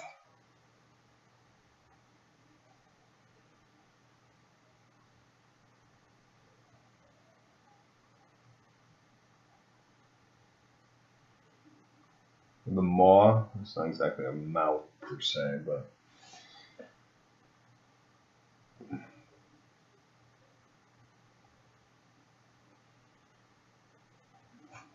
and I think those kind of eye ports I'm actually going to paint in a steel metallic just to give it a little bit of differentiation, just a little bit of look, a little bit different look there. And that'll be pretty straightforward, and we'll do that here in a minute. So, gold trim, there's a second gun to do, but we don't need to do that right now for the purposes of this tutorial. I can do that off camera. And then after we get the gold and the metallics and the black lined out, and we get those painted, then it's just the OSL, and the weapons will be finished. So we're actually getting close to being done on the weapons, and then on the body itself, it's a lot of metallics and a lot of edge highlighting, but really a lot of the detail on the Dreadnought itself is going to come from water slide transfers. So when we get to the transfers part, that's when we're really going to inject a lot of character into the model. So next up is going to be this wood grain transparent from Vallejo Model Color. And this is sort of like an ink, but it's very, very, very thick. It's like a transparent paint. So we need to water this down probably 2/3 part water to 1/3 part paint, because this stuff will just take over. But you see how red that is? That's what we want. We want that. And it behaves just like an ink, where it's going to tint everything it touches.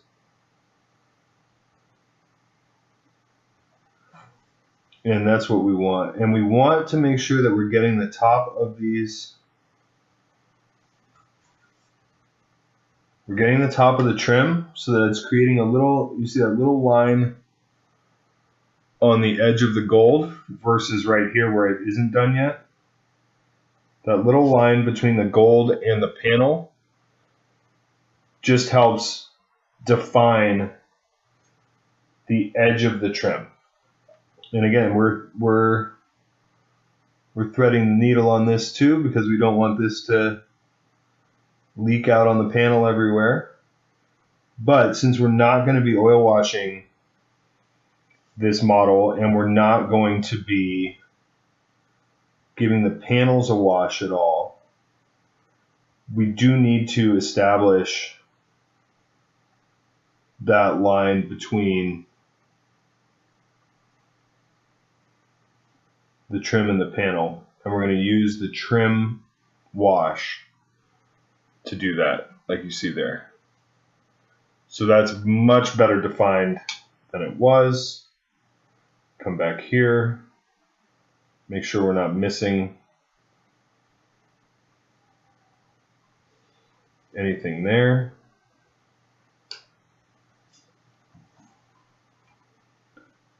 Front here.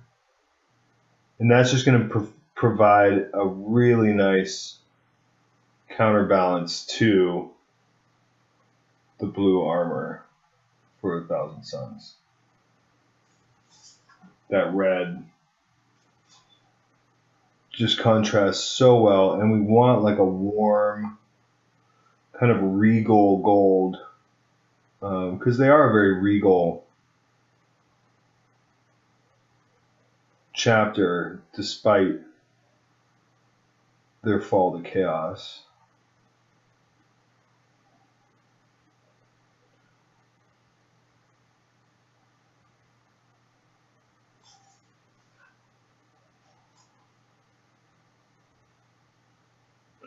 So just want to make sure we're being careful. We're getting all those panel lines, getting back here, there. You'll see how much it made the gold more matte and gave it this really warm, it was already a warm gold, like we're using warm golds for the scheme, but this just really solidifies that tone in the gold and really accentuates it. And that's what we want.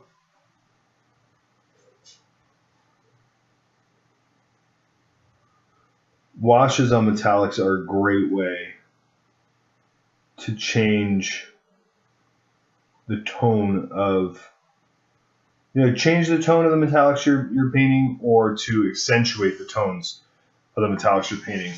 And it doesn't have to be super complicated. I rarely use, a standard kind of brownish wash on gold. I usually use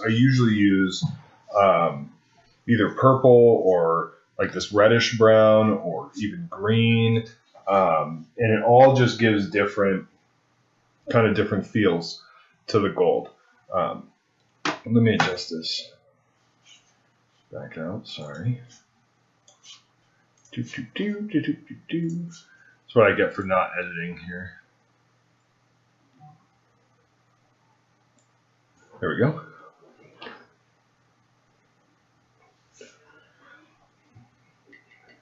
And now we're going back with just the straight Dwarven Gold. And you'll see how much lighter that is than the base coat that we used. And this is really going to show up on this trim. So starting, we're going to have these gold highlights mimic the airbrush highlights, and we're just going to stick to the top of the trim now. We're not going to be worried about getting down the side of the trim or anything like that. We're just going to stick to the top of the trim. And this gold is very thin coming out of the bottle. And it's one of the things that I like about these scale 75 paints. Like you can see, it's very thin. So what that actually enables us to do, like we've got a good gold going on here so far. Let's get that highlighted there, and just a little touch kind of going down to there. And what that lets us do is then if we come back again and we do kind of a second coat on these top highlights, you can see how much more, how much evenly and how much shinier. Like if you look at kind of this area here versus this area here, you can see how much more lustrous it is where we've done that second coat. And the same thing, we'll do it over here as well. So you can see how much more lustrous that gets with that little second coat there. And that gives us a lot of flexibility in our painting. So we can do that first highlight just with the Dwarven Gold, and because it's thin, we can go back with that second highlight with just the same color and just make it more saturated, make it more pronounced. And then this is way deep in the shadow next to the arm. You're literally never going to see that, so we're just going to leave that where it is. But you can see just how striking that gold is, and then it's still gold down here, but it fades. It's a little uneven right there, so we're going to hit that just a little bit. So, but it fades there, right? And again, I'm going to start up here, and I get these little spikes.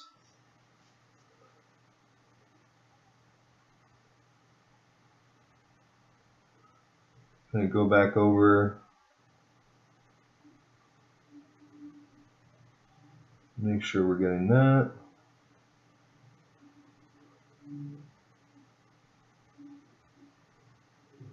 Get these chaos arrow elements. It's actually one part of the chaos aesthetic. I'm not a huge kind of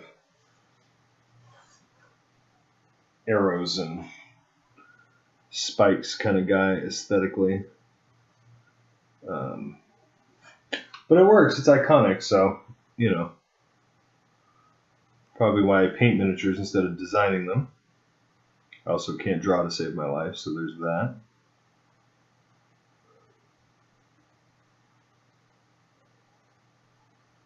Okay.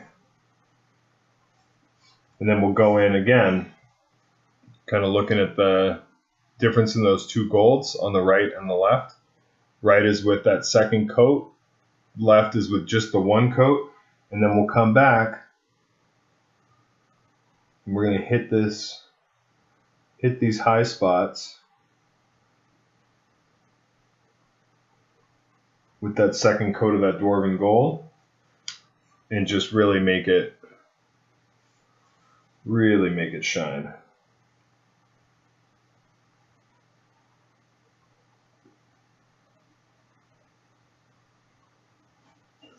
All right. And that's a gold trim sorted. And now we're going to come in with our go-to at this point with the metallics, which is going to be that exhaust manifold from Vallejo metal color.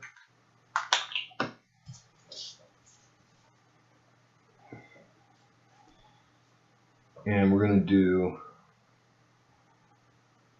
this kind of eyeball area. And then oops, got a little flake of paint there. And then I think it's going to be too busy. No, we're going to leave that. I was going to do those little skulls on the side, but I just think that would be too busy. It'd be too much going on with the metallic. I'm just going to leave those black, and we'll just give them a quick highlight. Because the OSL is going to be going on top of that, and that's going to be pretty forceful color-wise in its own right. So we don't want to. We just want to make sure with the scheme as complicated. Not complicated, but with the scheme as vibrant and kind of in your face as this Thousand Sons scheme is, color-wise, we really need to make sure that we're editing as we go along, because if you start adding just color here, color there, metallic here, metallic there, I'm going to do silver and brass and gold and the scheme, excuse me. Oh, come on. Get off there. There we go. So I just hit that with the metallic, and I just wet my brush and kind of rubbed it off. Because the metallics we're working with are so thin, that works most of the time. So while those are drying, we'll go ahead and get Vallejo model color intermediate blue. I know the label is obliterated on this bottle, but trust me, that's what it is. So Vallejo model color intermediate blue for highlighting the black. And then we're going to come, again, very thin. This paint is very, very thin. You can see there, it's not even covering up. Not even covering up that gold. Get a good tip on the brush, and then using the side of the brush a little bit ways down from the tip of the brush, we're just going to lightly draw the brush along that edge. Very, very lightly. And we're able to do it lightly because that's how we get that nice sharp line. We're able to do it lightly because the paint is so thin. If the paint is too thick, we're going to have to press down on that edge, and that's when we get a thick line, is if we're pressing down on that edge versus getting a nice thin sharp line, which is what we want. We want to be very precise with these black highlights where we can. Kind of get the eye sockets here, nose. Oops. Nose. And then on this part, again, using the side of the brush, we're just going to come over kind of a half circle. And then here's where we actually have to use the tip of the brush to get just a little line there. And then I'm not too fussed about the top of the skulls here, because in all honesty, that'll probably get obliterated by the OSL. And then we do want to kind of get a little bit more of a highlight on the eyebrow area and the top of the nose there. So we're just picking out those kind of defining elements of those skulls. And then here, again, using the side of the brush, just a little half circle. We don't need to highlight the whole thing. Kind of get in between that panel there. And that I'm using basically the tip of the brush, but I'm still using the side. I'm not painting on that line. I'm still riding the edge there. This, we just need a little touch. We're not going to carry that highlight down underneath because it just doesn't need to go down there. So, and then up here we can go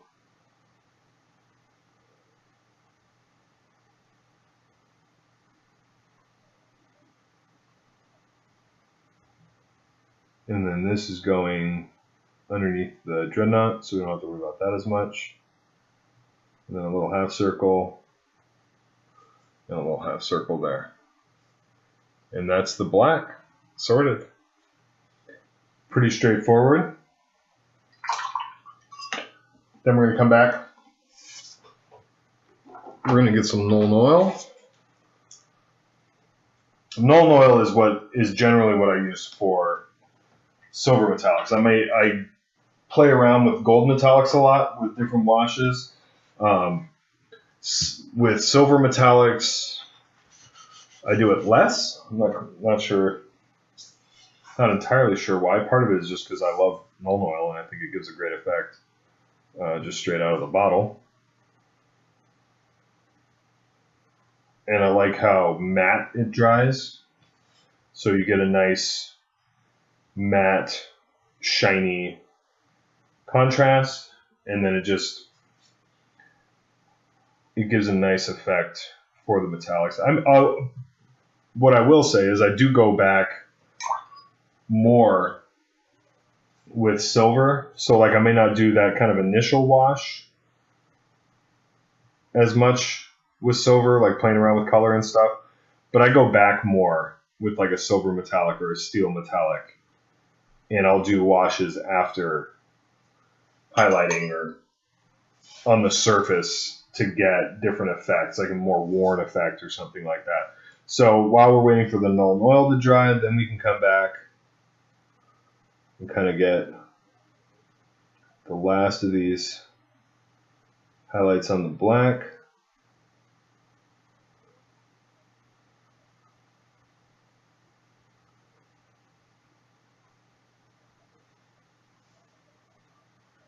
There we go. And we can even come in here a little bit. This is going to be right next to the Dreadnought too, but it gives a nice kind of three-dimensionality to that shape there. And then there's a little scrape in the armor here. So we can do that. A little bit on the tail end, then we can get the front. And we want to turn the model so that we keep the brush on a comfortable plane, whatever plane that is for you. But brace the model, brace your hand, and keep the brush on an even plane while you're doing your highlights. That's going to help you a ton in getting those even highlights like that. So now that black is highlighted, gold trim is done, the silver is washed, but it is not dry. So normally this is the portion where I go on to the second gun, but well, that's cool. We don't need that. To highlight the metallic, we're going to use pale burnt metal, which is what I pair with the exhaust manifold. They just play off each other really nicely. And we're going to get a little bit more distressed brush from the brush rack. Let's see here. Oh, this one. And we're going to load it up with a little pale burnt metal. And why I want this brush is because I can flatten it out. This paint's very thin, but I want this brush. I want to be able to flatten this brush out like that and get, you can't really see, but maybe it'll show up I want uneven. I don't want just an even highlight on this. I want an uneven highlight. I want a little bit of chunkiness. I want a little bit of texture. I don't want just a nice, smooth application on there. I don't think that's coming across real well on camera, but that's the idea anyway. So it's kind of like a controlled dry brush where we're not just doing like an even layer, we're doing, oops, almost got a little, I did get a little squirrely. You can see right there, there's a little bit in the blue, so we have to go and fix that because that's a little bit more, that's a little bit more of a mistake than I'm willing to let through. So just a simple, base coat wash highlight. When it comes to the hoses, this is going to be more of like a straight dry brush. This is going to be next to the Dreadnought, so we're definitely not going down to the underneath. And we also want that part to be in shadow, right? We don't need to highlight every bit of everything on the underside of the model. But it gives a nice quick hose. It's functional, it works. Again, we're making decisions that don't draw attention to parts of the model that we don't need to draw attention to, right? So the power cable for the gun is not something that we need to try and draw attention to. Between the blue plating, the gold trim, the OSL, there's plenty of other stuff going on in this model that we don't need to worry. So this is Magic Blue. This is the mid-tone from our airbrush base coats, and it's very thin. We're just going to do a couple of glazes and try and wash out that metallic there.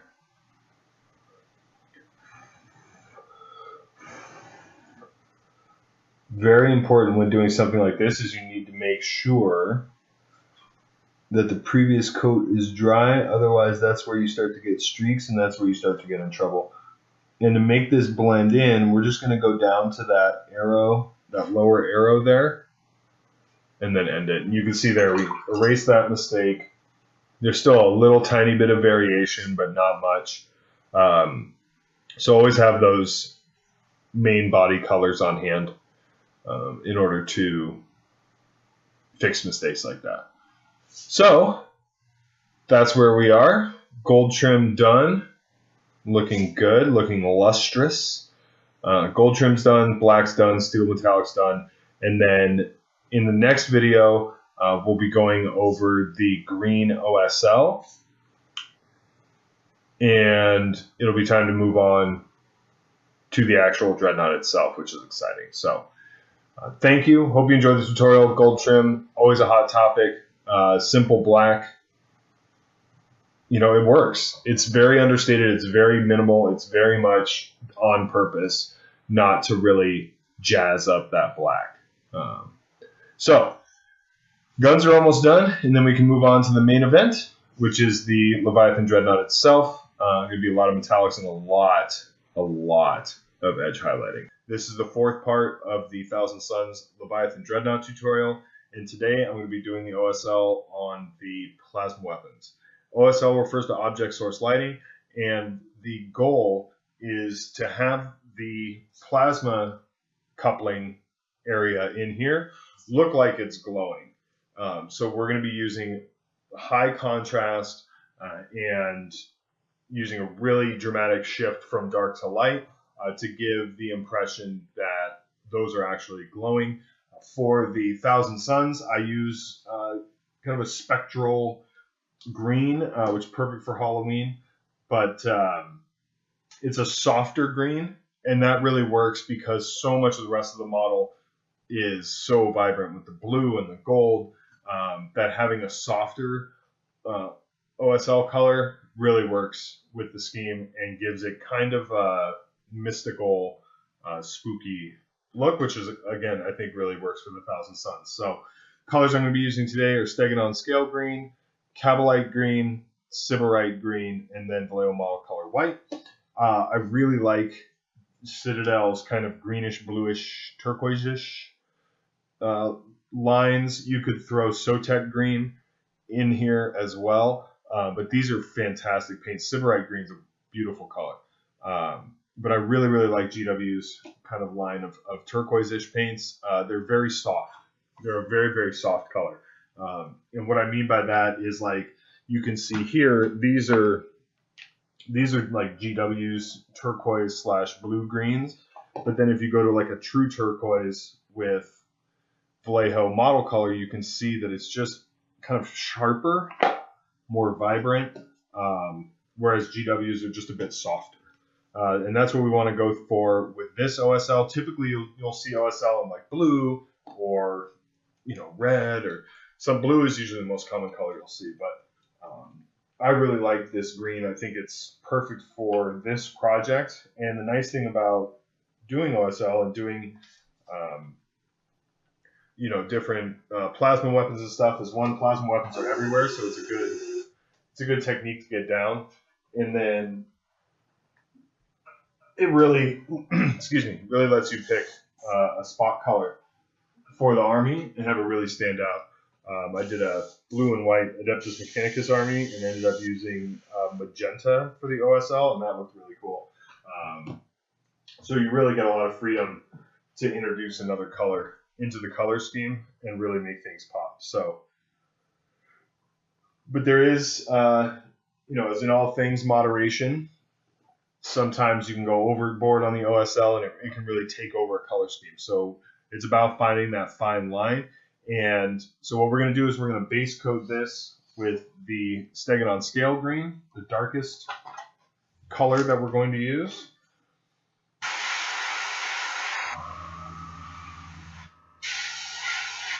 I need to turn that pressure down. You want to work, I'm working probably around, I can't even see the pressure regulator, but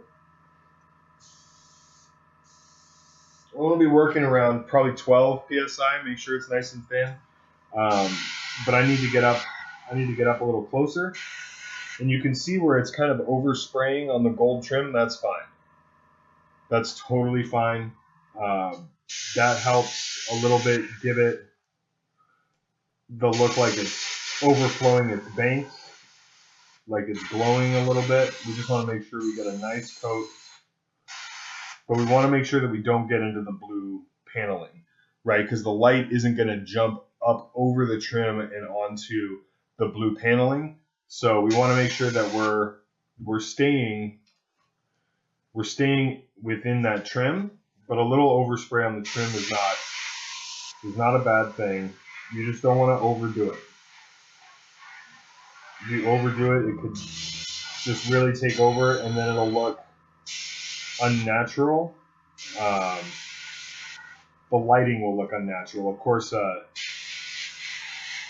Daemonic plasma cannon isn't exactly natural, but we want the lighting effect to make sense visually.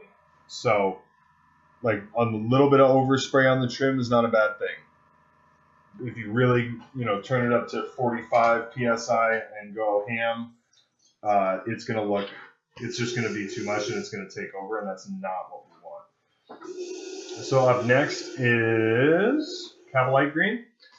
And this is going to be also kind of a base coat, but we're going to go and make sure that we're leaving the darker green in the furthermost reaches. So the idea here is that we're going to have a nice kind of line of plasma glow going all the way through pretty much the middle of this area. So we want to leave, so we're going to have a bright plasma glow going pretty much through the middle here. So we want to leave the dark on the sides and work up to that really bright plasma in the middle. That's going to give us the contrast, and that's going to make it look like it's glowing. So next step is to do kind of the mid-tone, but then this is, and we're going to stop there, and we're going to leave that Stegadon scale green in the darkest recesses on the side.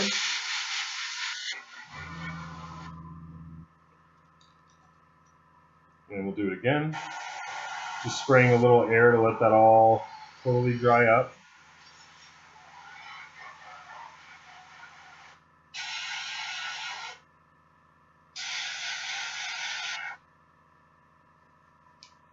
And we'll come back and just a little bit of air to dry that out.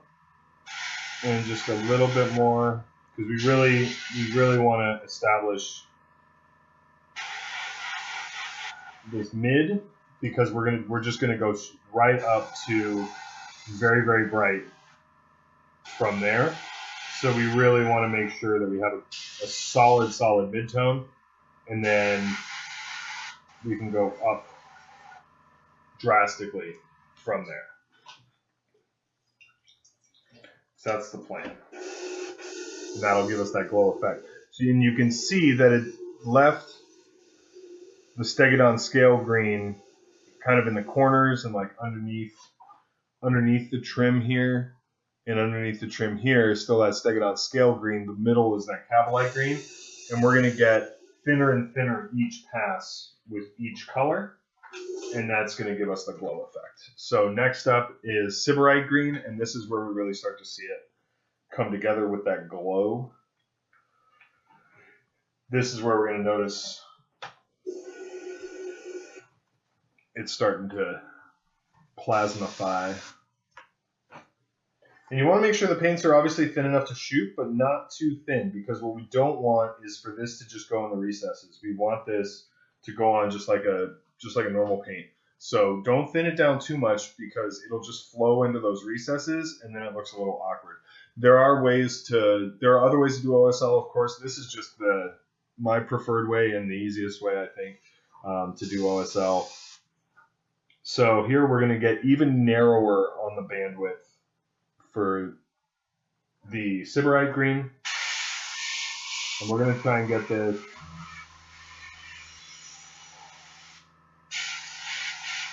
right in the middle there. And that's perfect, because we want a little bit of that Cavalite green showing on either side of this one now.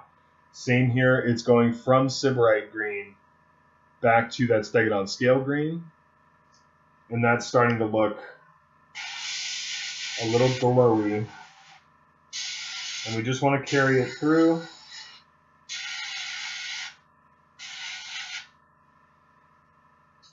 And that's a little bit much over here.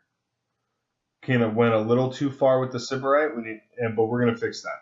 And that's part of going back.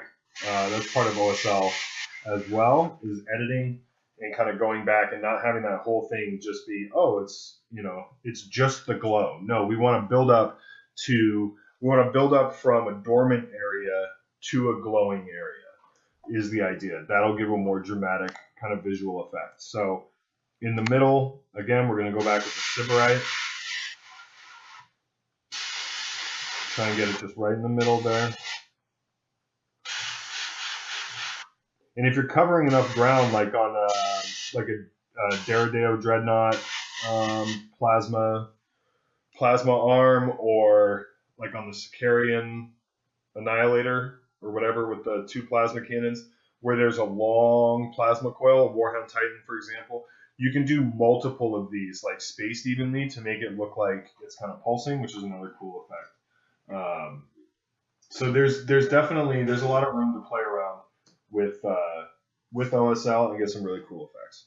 So now we're going to take the Sybarite green and some of this Vallejo model color white, and we are going to make sure this is very, very pale. We want this to be, there we go. We want this to be very, very pale compared to Sybarite green. This is not going to be a gentle transition from the Sybarite green to this final glow. We want this to be bright. We want this to be a stark contrast because we want it to, that contrast is where we get that glowing effect. And then we'll go back and just edit the OSL to, and you can see here how far from the original green we are with this almost white. This is like a mint, very, very minty green. So now we're going to try and get this even closer and even narrower bandwidth than with the Sybarite green. So now we're going to go in very gently.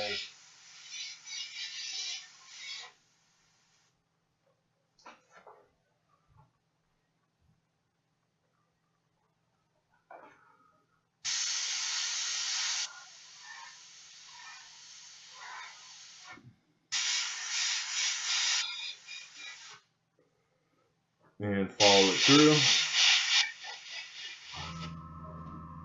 And very, very gently. Sorry, my son got in. Say hi. Hi. Okay, can you go with me downstairs? I wonder what I got. Very cool, bud. That is this is the other. Oh, good. I'm so glad. Yum.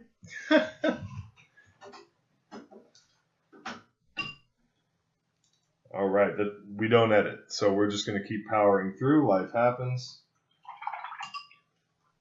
He really wanted to show me his candy.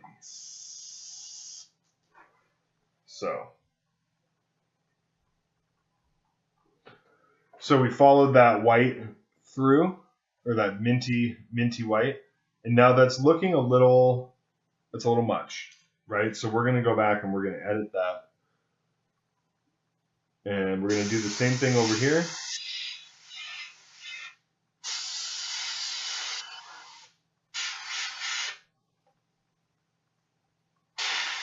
Oops. I want to have a good hold on the model.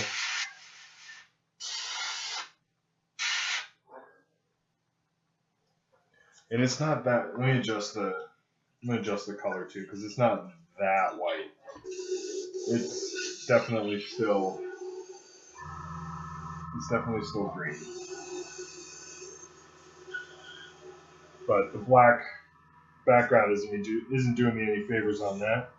So let me just see if I can adjust this real quick before we just kind of touch this up, and then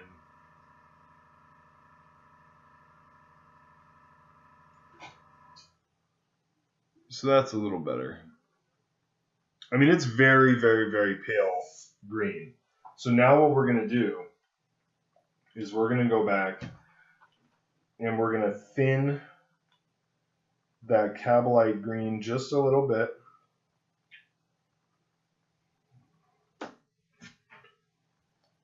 Because we're gonna do a little bit of glazing just to even everything out. Because right now the glow is too much. It's not. You could leave it if you wanted to. Some people really like that, OSL 10,000 look. But you can see like this is thinner. This Cabalite green is thinner than it was when we did the original paint. And we're gonna go back and just on the side,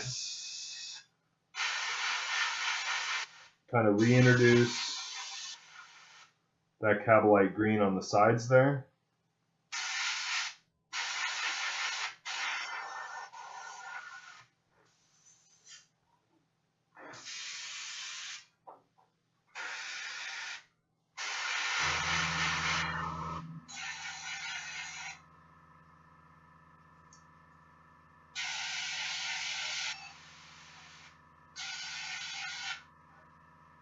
So we're going to reintroduce that on the sides, and then we'll get to the top with the Sybarite green.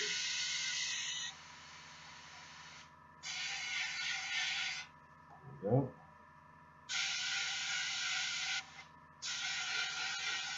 Oh, That's what happens when it's too thin. You kind of spiderweb like that. You just get a little towel and just pop. And fixed. Perfect. So let that dry.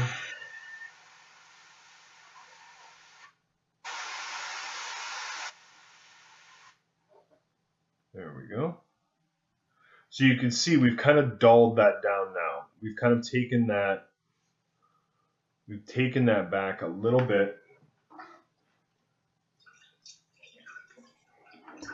And this is a little tough with the trim there, but that's okay. OSL is usually done in kind of tight spaces, so it's fine. So now what we're going to do is we're going to go back in with that Sybarite green.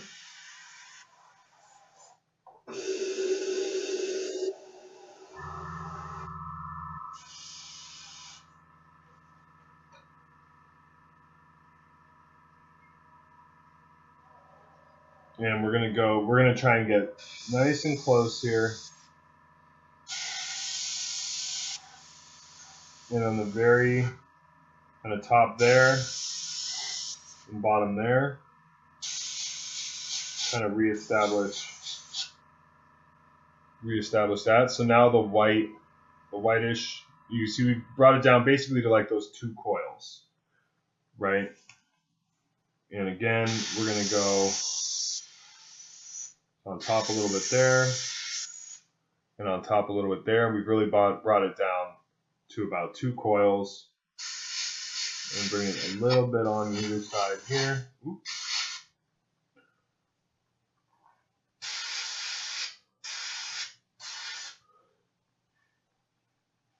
So we've chilled that out. We've narrowed it down, maybe a little too much.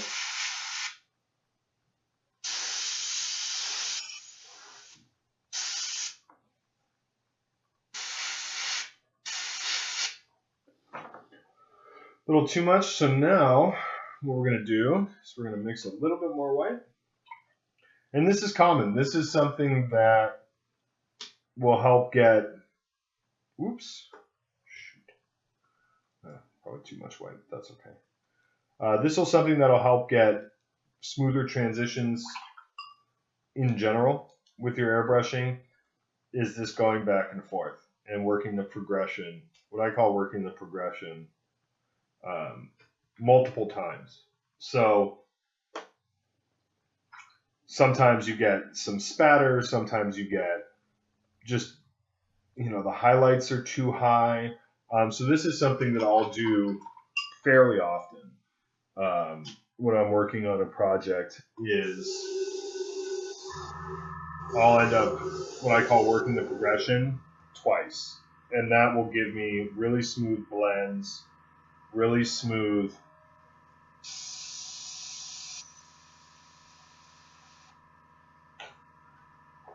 let's up that just a little bit.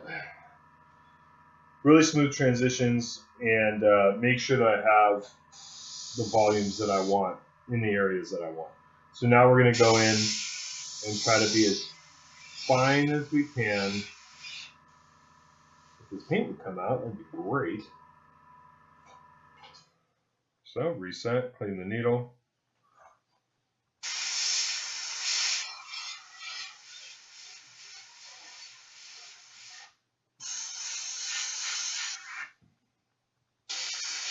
And just try and hit those middle.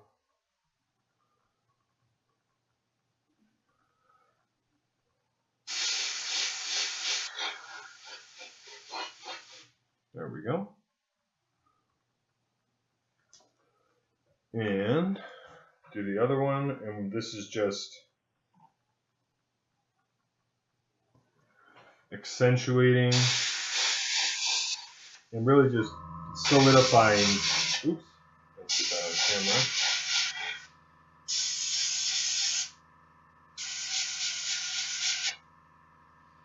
That middle area there. And I'll post some pictures of this. This is it's kind of the high contrast version. Let's see if I throw a white background behind it. It looks a little less. Because you might be saying to yourself, "Wow, that's really like really strong. That's really pale in the middle there." Which, is totally justified. Let's see if we have a piece of white paper that we can throw back here. You kind of get, and of course it's going to throw the rest of this color off, and that's fine. But it's done. There we go. That's a little better. So there you can see it's not white. It is that pale minty, super minty green, and that's a nice looking OSL effect right there. I really like that. That looks spooky and glowing and charged up and ready to rock and roll for chaos. So thank you for watching. Next up, we're going to do the metallics and the detailing on the Dreadnought itself.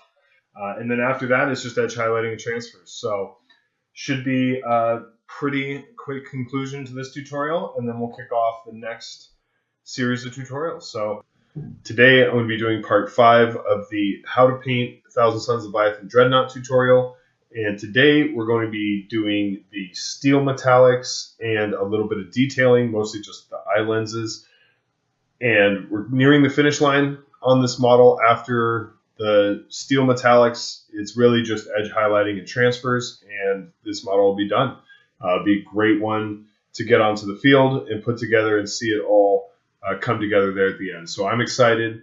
I went ahead off camera and base coated all of the steel metallics with Vallejo metal color, not the dark aluminum, excuse me, exhaust manifold. I love this color. I use it all the time, as you well know. So we've gone and done, oops, let me get this situated. There we go. We've gone and done, all the kind of leg pieces here, these little panels, the vents, the parts in the exhaust. I need to raise this up a little bit. There we go. Parts on the exhaust, this cabling underneath, the exhaust stacks themselves, the weapons, and then some of these little details that are sunk in here, the grill, and also the missiles on the top there. So we really just want a neutral color. We don't want to introduce too many colors and have this thing just start to look really busy. We want to keep it pretty tight, pretty controlled, because it is such a vibrant scheme with that blue and then the gold, the soft green OSL. We really want those things to be first and foremost. We don't want to start adding in pop colors. There really isn't a spot. Of course, yellow is the other pop color for this army, but there really isn't a spot to add it. Something that did happen was I got some wash on this knee when I was doing the gold bits on this little crotch shield here.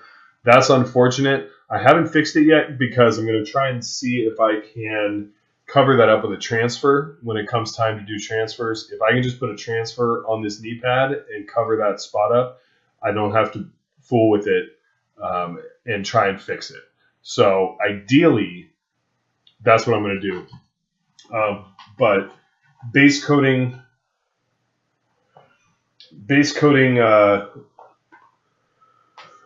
the metals took a little while, so that's why I did it off camera. It's just not that interesting.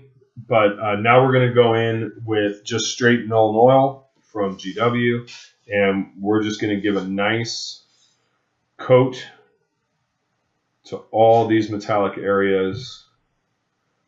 And we want to be careful not to hit the blue, because we're not going to be doing a wash on the blue. We're not going to be doing an oil wash on the model. The final product is going to be very clean.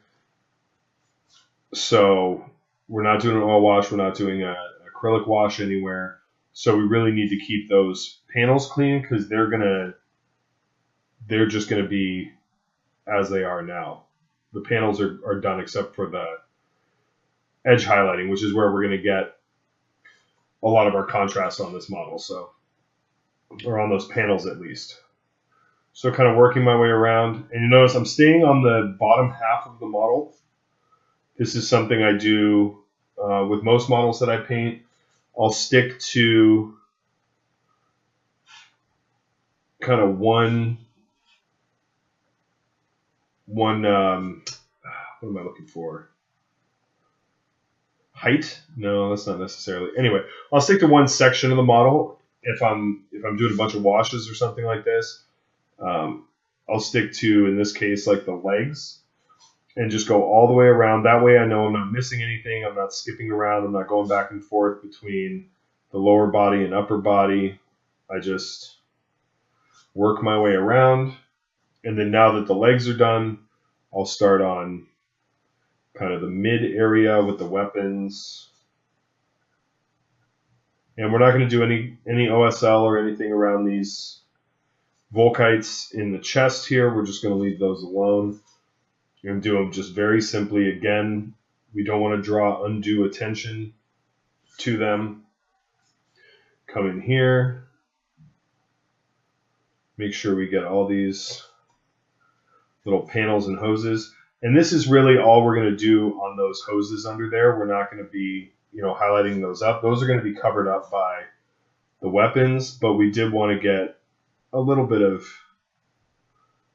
variation under there instead of just leaving everything under there blue. So that's why we went ahead and did them in the first place, but we're not going to give them too much attention because we're just going to end up covering it up. So life is short. Ain't nobody got time for that. So just make sure we get these little panels here. I'm coming through. Oops, almost forgot.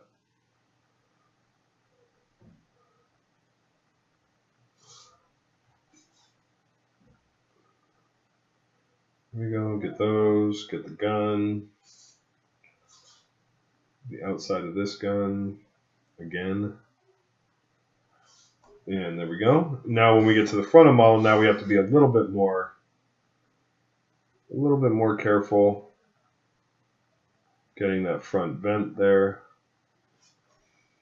And we're going to do a real sharp highlight on these metallics and kind of go for maximum contrast. So we just want to make sure to get a nice coat of this wash on there. Some people paint these like lights, and it's really distracting to the overall model. So I try to keep them very, very neutral.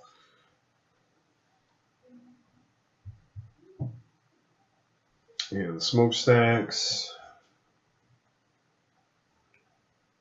Nice thick coat on those. Making sure we get into all the impressions there.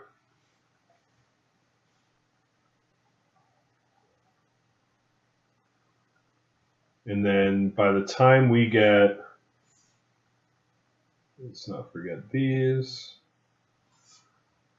And this pole. When you're shading something like this banner pole, it's not really adding a lot to there's no texture on there, but it's just giving a matte coat, darkening it down a bit, and then when we go into highlight, we'll get some nice contrast on that. So that is kind of Nuln Oil Bonanza. I'm having a little trouble with this contrast. The bottom of the legs really aren't that white, but I've been having a really hard time kind of getting those to read as blue as they are. So you're just going to have to take my word for it. It's a very, very, very light blue rather than like down here it looks almost white. And it's not really that white. It's light, but it's not. That's a little bit better. All right, so now we're going to come in with Pale Burnt Metal. And I love this color, as you well know.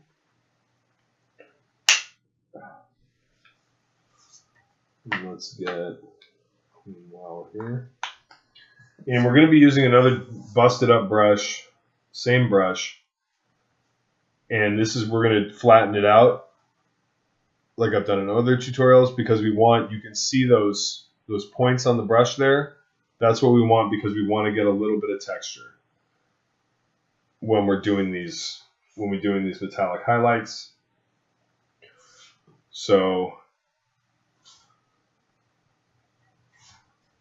we're going to come in here and just, after getting a lot of that, it's like a controlled, it's kind of like a controlled dry brush. And we want to be careful. We're not going to get all the way on the bottom here. We're not going to do the whole circle. We're going to focus kind of towards the top. And the same here. But we're not going to get all the way down onto the bottom, just a little bit at kind of the lowest point to give it that round look. But, and we're kind of playing fast and loose here. The wash isn't 100% dry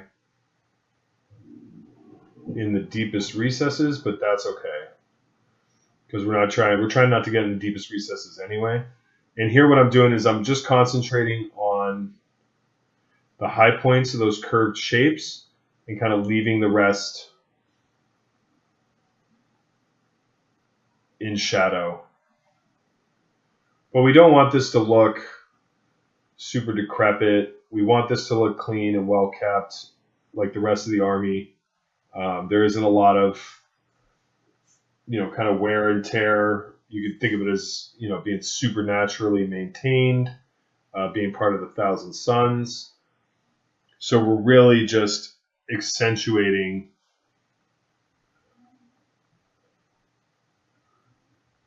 these highlights in here. A little bit back there.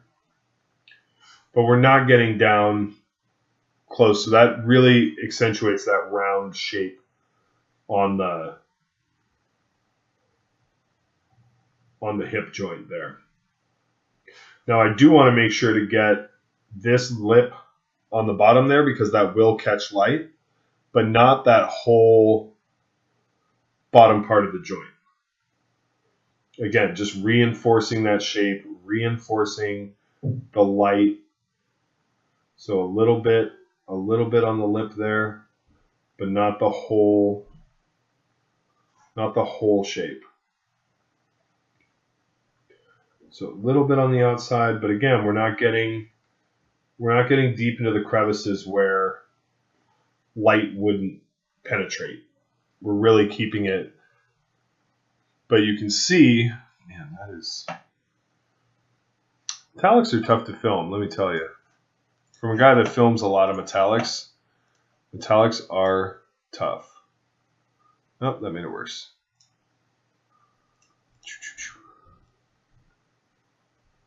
Made it worse. Well, that'll be fine. So, we'll keep going back here. Back here.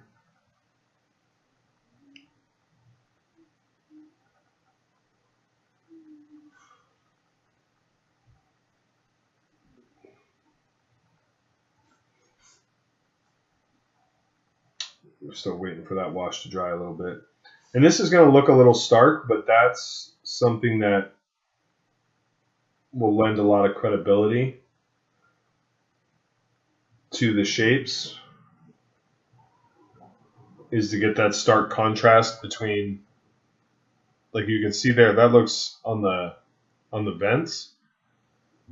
That looks really nice. Really nice. Super happy with that. And this we're just going to draw straight down to get the edges of those vents. And then just stop and just leave it alone. Because if we mess with that too much, we're going to start filling in those gaps. And you can see we're getting that texture by using this kind of controlled dry brush. We're getting some nice texture in there as well.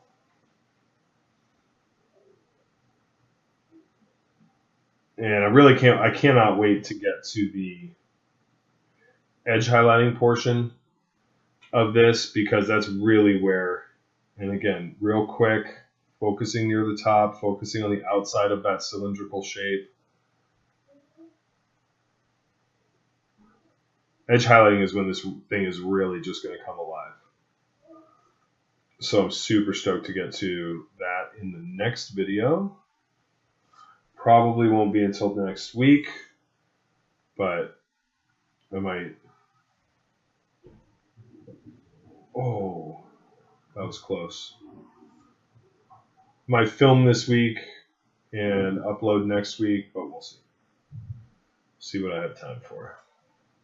Because I do want to get this guy done. I do want to get this done and get this back to Carl and move on. So he's been very patiently waiting, and I want to see it in a bat wrap. See it get on the table and put in some work. So.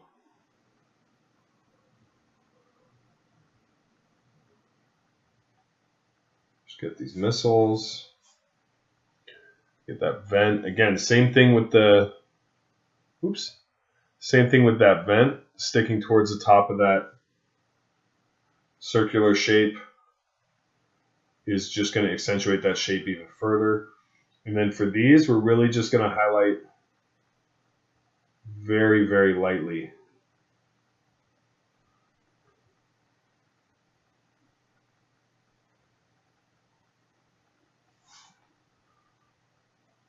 And we really, gosh, what happened here? I'm so sorry. Off my focus game a little bit today.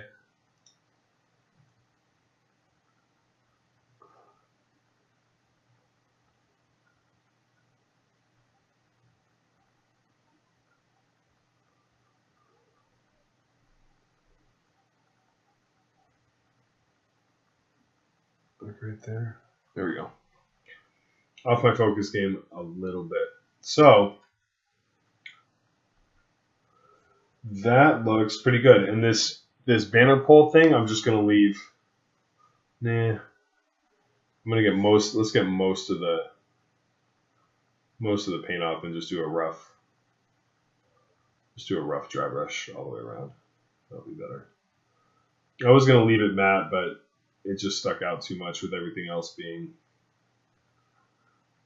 brought up to a bright color, leaving something sticking out of the center of the model that's really subdued would actually bring a lot of attention to it. Despite it being matte, despite it being subdued, that would bring a lot of attention to it, which is the last thing I want. So there we have the steel metallics. I mean, that's pretty much it. If you're doing a little bit more kind of weathering and stuff, you could go in with some agrax and things like that and start to muddy up those joints, but I don't want to do that. I want to keep it pretty clean.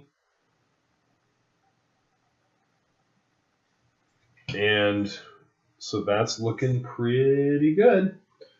And now what we're going to do is we're going to get into,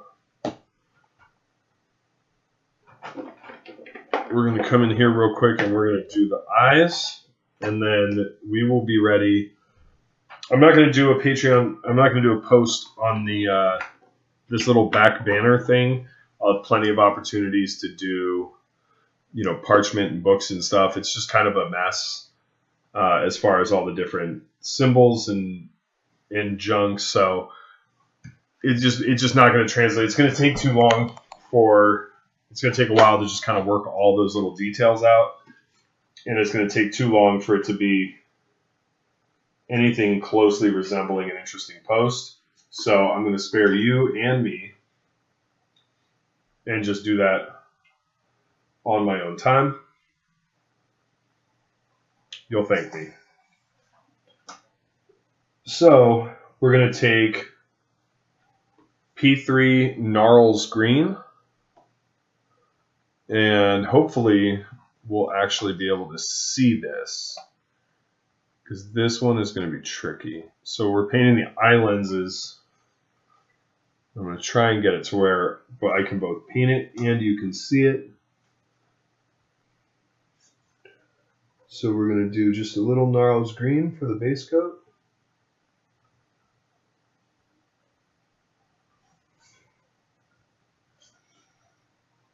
Same thing on the other side.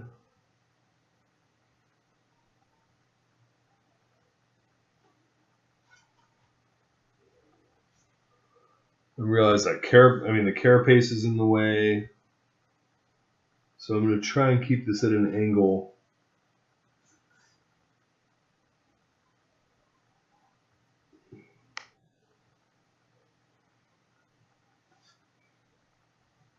This is going to be the same eye lens as the Iron Hand, I believe. Yeah. So we're going to go in with a little bit of Vallejo Game Ink, black green, and just give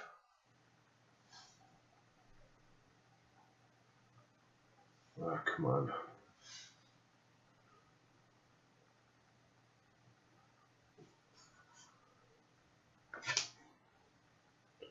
Really just want to get a nice drop of ink in there to get that shape really well defined. Went a little bit too much on that.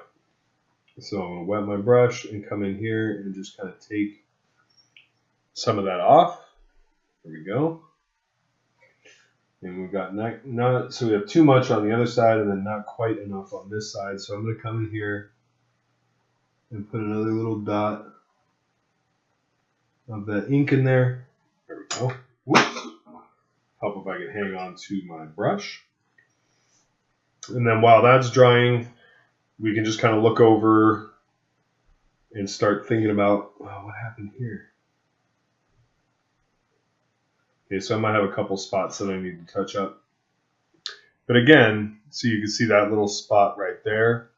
We're going to try and, I'm going to try and put a transfer like right here. So that might get covered up. That hopefully will get covered up. If not, we'll just come back and just do a lot of thin glazes trying to blend that in and cover it up without having to mask everything off and re-airbrush the panel, which is the worst case scenario. So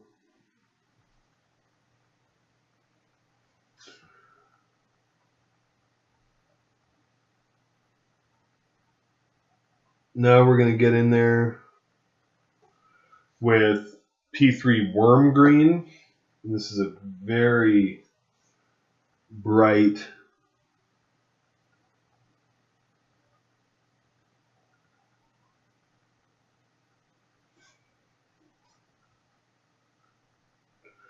this is going to be the main color for the lens. But we really only want to, can you see anything going on in there? Kinda. We really only want to extend that maybe halfway back.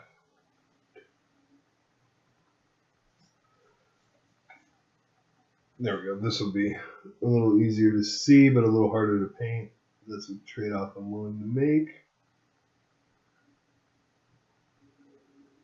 You can see we're really only going about halfway back with that worm green. Now we're going to get Vallejo Model Color Yellow Green. And this stuff you can see from across the street, but we just need a tiny, tiny, tiny bit of it.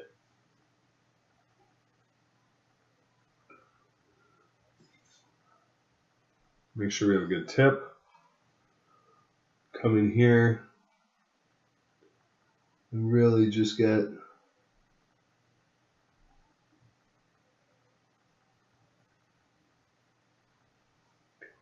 and I'm working super thin, that's why I'm just doing a few little passes, just barely touching the front of the eye lens here. Just kind of build up. There we go. Same thing on this side.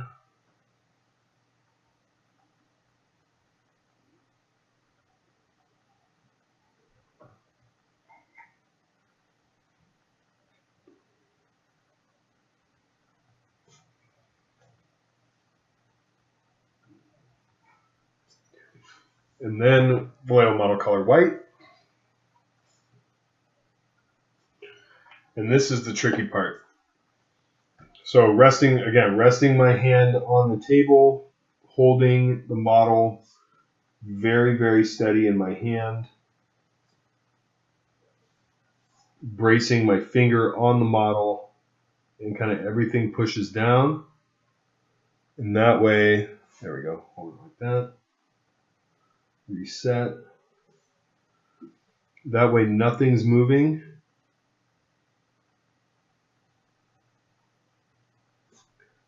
Nope, didn't get the paint, so I'm going to stop. I'm going to reset. I'm not going to try and force it. I'm not going to try and push harder because that's just going to end up with a bigger dot. There we go.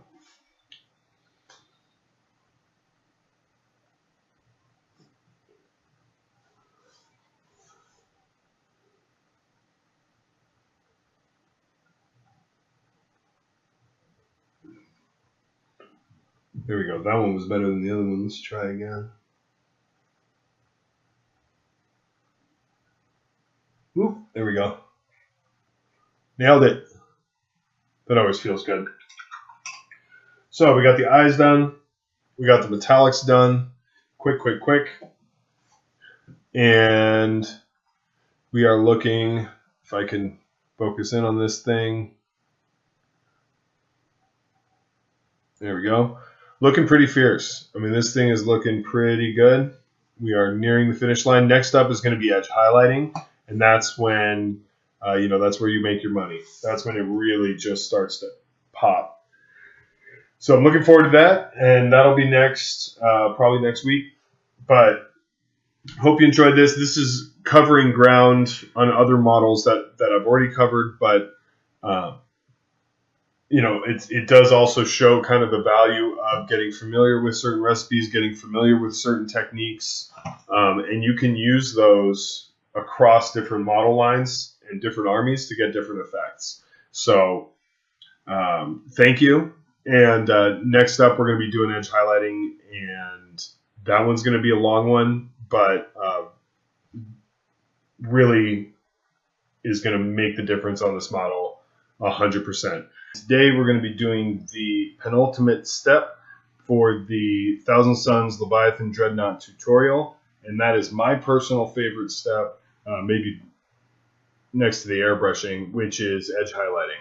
I really enjoy edge highlighting, and I think it brings a lot to the model. The model never really feels complete unless I've done a good amount of edge highlighting on it. So what we're going to do is we're going to take those kind of lead edge highlighting concepts that from the Space Marine Armor tutorials, and we're going to apply those to this larger model and see how we can get a really nice, clean, crisp edge highlight without feeling like we have to go around and edge highlight every single edge of every panel and everything on this entire model, which would just take forever. And, it's just not really that. I mean, it's practical if that's the look you're going for, but, we're trying to get models finished on the table. So we're going to use that lead edge highlighting approach and get a really nice, crisp edge highlight on this model. After that, it's just transfers, and this bad boy will be done. So first things first, we take what is really our last highlight color, which is that sky blue with some Vallejo model color white. And we're going to mix these up to get a very light blue, very, very light blue.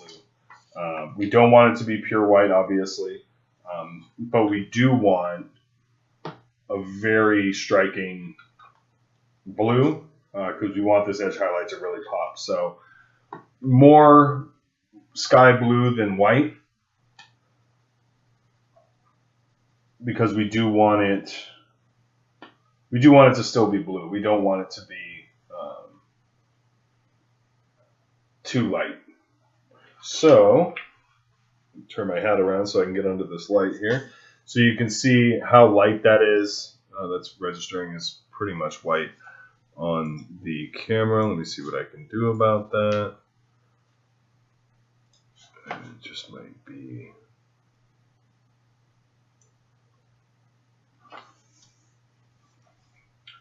See if it'll show up a little bit better on the base. I think that contrast is gonna do me in here. But this is a very, very light blue. So let's just see. So what we're going to do is we're going to make sure we have a really good tip. And you'll see how thin this paint is. And that's what we want. We want a very thin paint for edge highlighting because that'll allow it to flow out of the brush. We don't want to feel like we have to push down really hard to get these highlights. And what we're going to do is we're going to use the side of the brush about a third of the way down.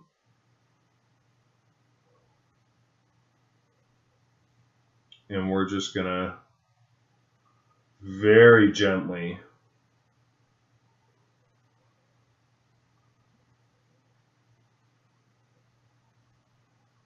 hit those spots with that edge highlight. Same thing here.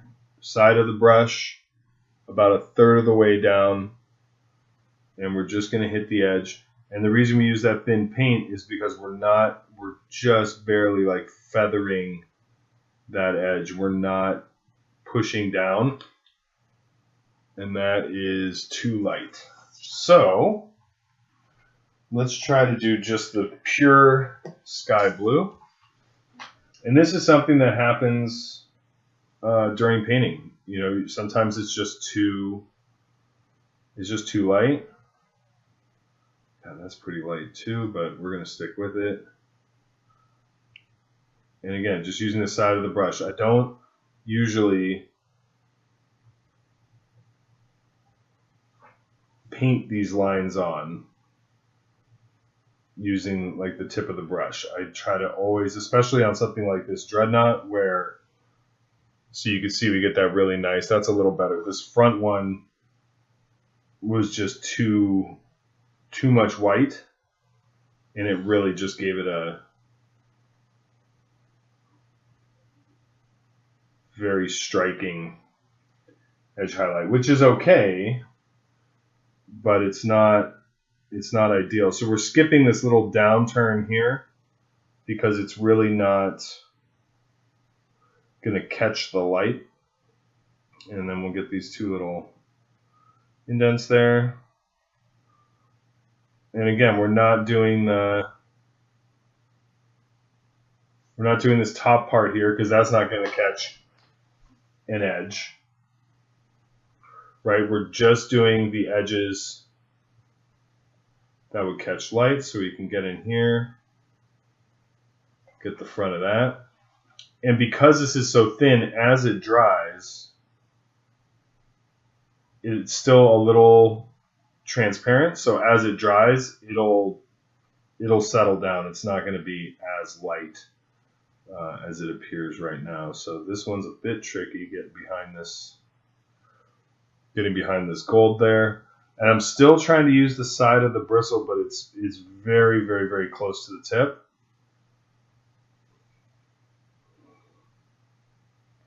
And trying not to get it on this grill on the front there. But there's really not a whole lot of definition on this kind of front armor piece as a result of the airbrushing. So we're going to use edge highlighting to pull the definition of that shape. So you can see there that this part here really wasn't showing up for us at all until we did that edge highlighting. And now it's part of the armor, you know.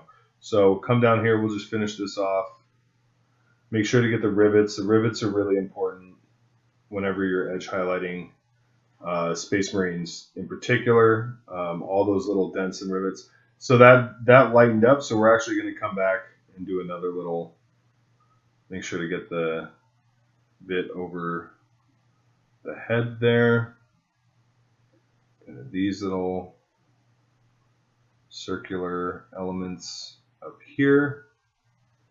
And then for the helmet, we are going to use, just make sure we have a really a really sharp point, and very lightly, because there isn't really an angle that we can get to use the side of the brush. So this is just pure edge highlighting madness there. Top of this kind of mouth grill area. Make sure we get it even on both sides. And I'm pretty much going to stop messing with the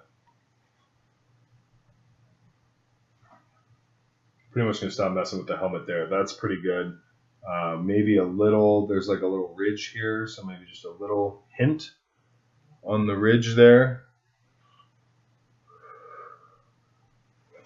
You can see, there it is. And this banner is like really in the way, but we're going to use, again, using the edge of the brush,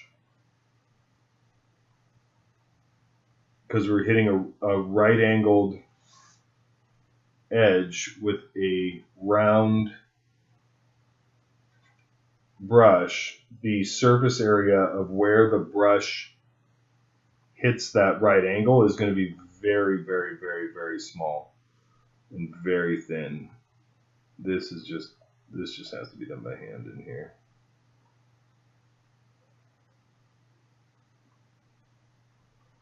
And some of those lines are going to be straighter than others, and you know, that's painting. It just takes a little bit of practice. So we'll get this little missile launcher deal worked out here. But you see just how thin that line on the missile launcher is. Very, very thin. And we're just going right below the carapace. We're not going all the way down here. We will catch a little bit of light like between those missiles. Yeah, I think they're missiles. Pretty sure they're missiles. So then we have a couple lines back here. And I'm really only hitting the recessed edges. I'm not creating more work for myself by going after every single line on this model, because we'll be here all day doing edge highlighting, which depending on the model will happen, right? I mean, if you're doing something really large, like when I painted Forge World Mastodon, the edge highlighting took, I don't know, 4 or 5 hours probably at least, because that thing's about 10 times the size of this Leviathan Dreadnought. So get a little definition on those vents. Come over to the shoulder here. And again, using the side of the brush. This is not as well defined as I would like, but this is also really going to help our panel modulation here.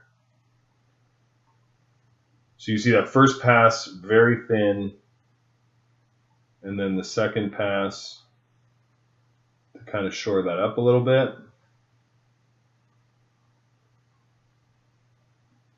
And it looks like I'm going back and forth, but what I'm actually doing is finishing the stroke, picking it up, going back, finishing the stroke, picking it up, going back, finishing the stroke, picking it up, going back. So I'm not going back and forth and back and forth and back and forth. I'm only pulling in one direction, even though you can't really tell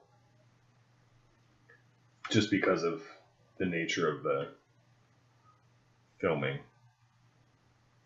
So make sure to get these bits here. Perfect. And now we're leaving the back part of this shoulder alone. Maybe just a little bit on the edge here.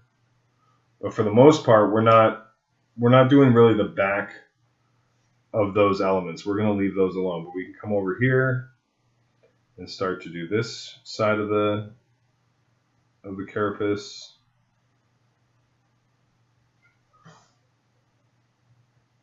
And we're always moving the model to where we're going to get the best angle with the brush. We're not going to, if we can, we're not going to contort our wrist to try and get in there in an unnatural way.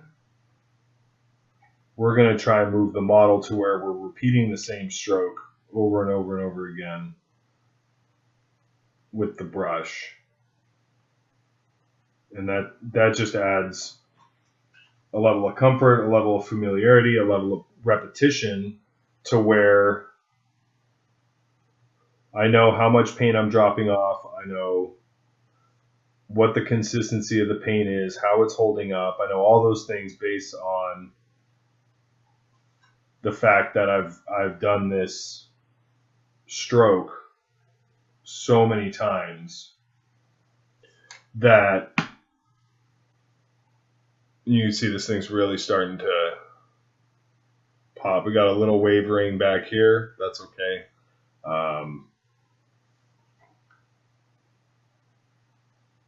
There are just parts. Sometimes there are just parts of a model that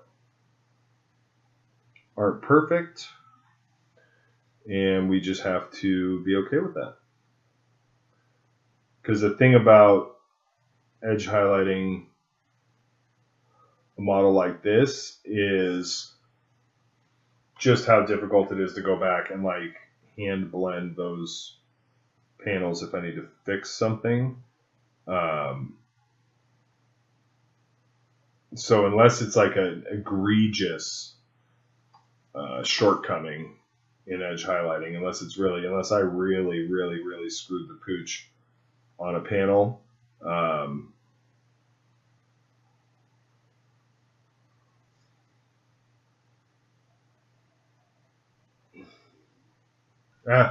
like that, but lick the finger and just wipe. So I wiped it flat, like kind of down, and that didn't obliterate the whole. It didn't obliterate the whole edge highlight, just the portion that I wanted to do there. So now we get that really nice definition on that shoulder piece there.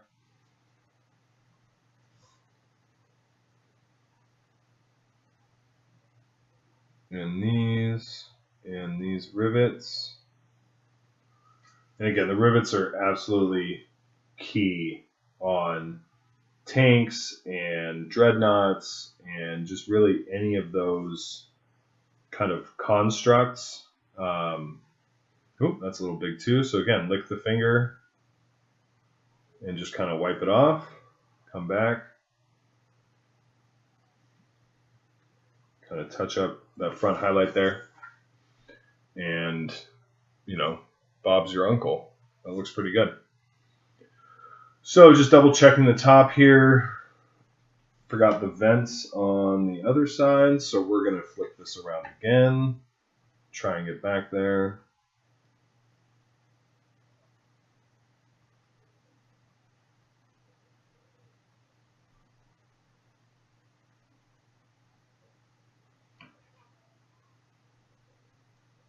I'm actually going to grab a little bit of definition on this, on that panel there, and then we also have to do the back.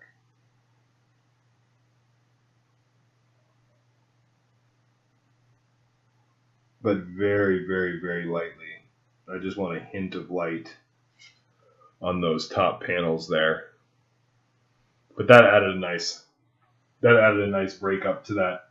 Just purely that dark blue is so dark right there that I wanted to. So we can also come in here and just do a little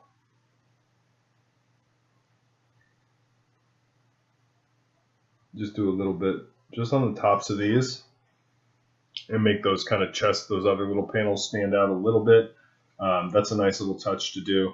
So then moving on to the back, we're going to do the top of the exhaust stack. We're going to hit this a little bit.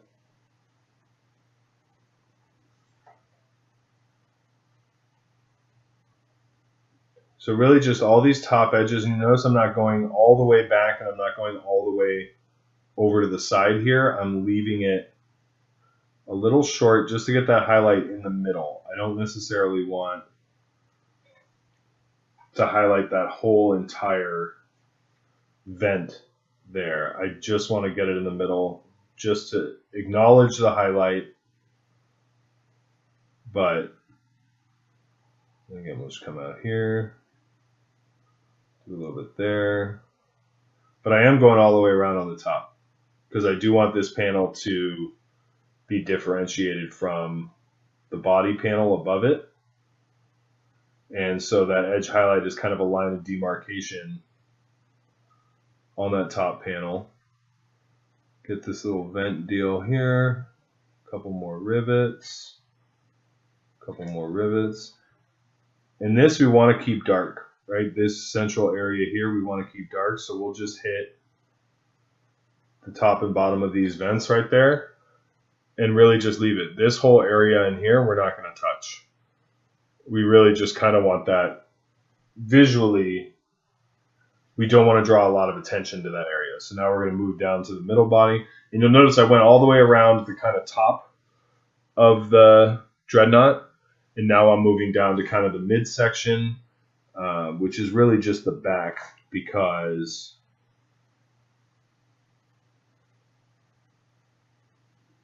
on the front there's it pretty much just legs. Oop, that was a little much. I probably shouldn't have. I probably could have skipped doing that one. That's okay. So very carefully. And the trick is to get in there without hitting those kind of silver parts. So the brush is going to be very shallow on the plane there. But nice definition there. And then we'll drop down.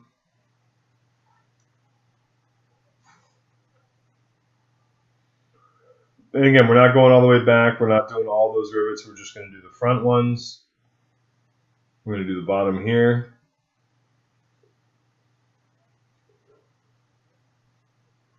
Again, very shallow to the plane. Get the back of the leg. Back of this panel. Side of that panel. But not the inside edge. We're just sticking to the outside here. And then we're going to leave that highlight right there. And we're going to do the same on the other side.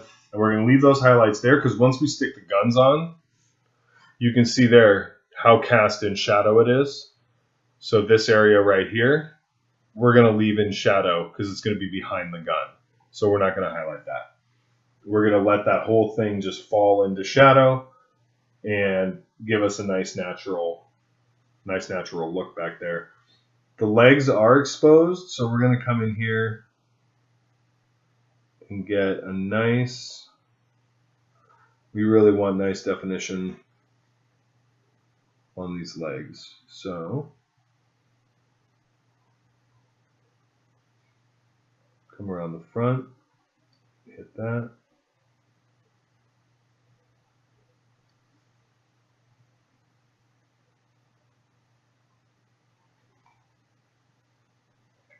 And then just a little bit on the front of these thigh plates. Now there is, you can see there's a ridge here, but it's not sharp enough to use the side of the brush, so I just have to get in there very lightly.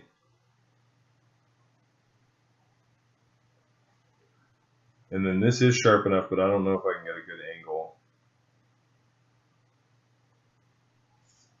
I'm not going to risk it. Oof.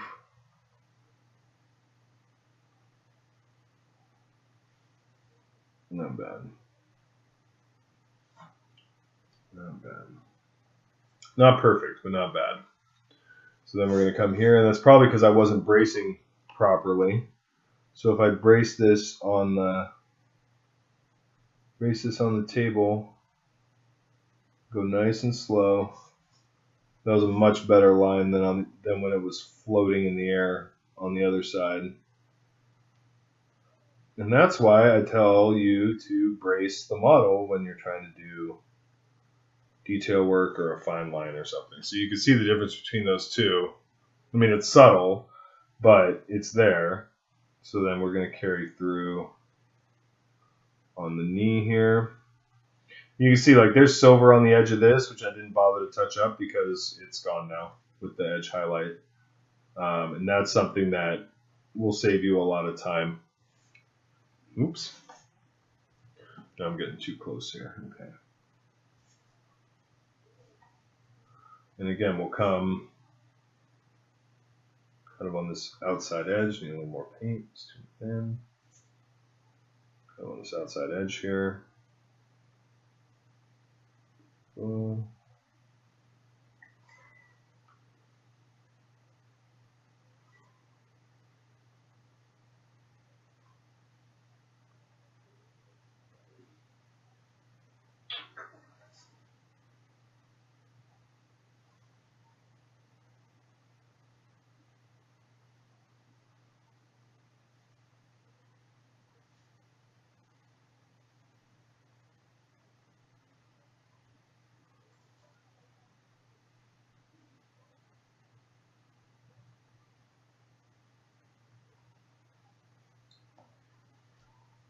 And on this knee, we're going to do we're going to follow the line that we airbrushed there.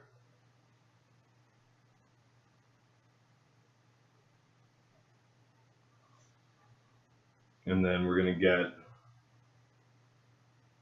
just the outside here.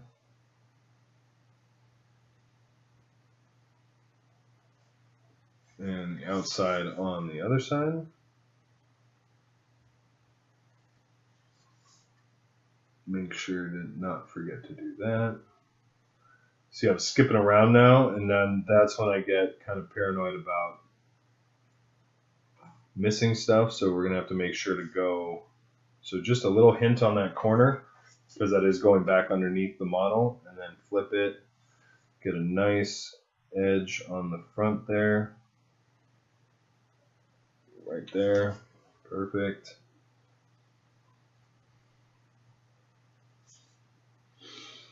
So just a little bit on that corner there, just to define it as the corner. And then bring this down here. A little bit there. It might have been a little chunky, but that's okay. There. Rivet, rivet. Sound like a frog. And this one's not very clearly defined, so we just have to paint that in there. Because this model is not getting oil washed, it's not getting pin washed. We just let the highlights kind of do all that work for us. I really, really, really wanted just a super clean look for this scheme for the Thousand Sons. So they don't get the armor doesn't get really messed with after the airbrushing is done until the edge highlight step. And that is a challenge because you really have to be careful when painting a scheme like that.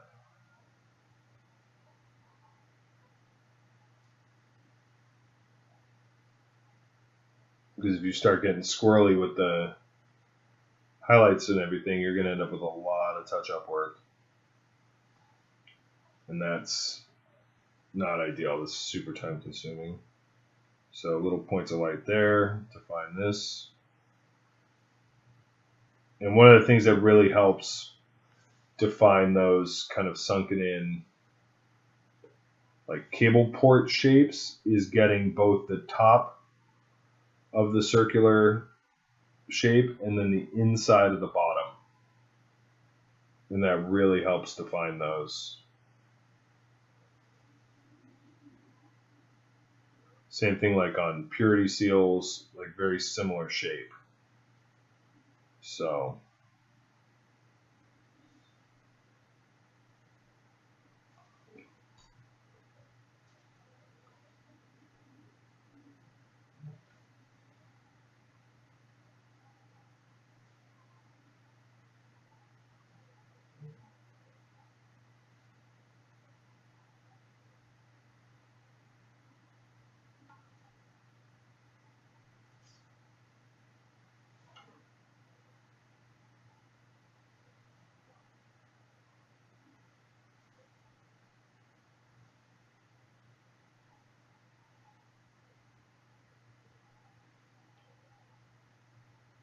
There we go.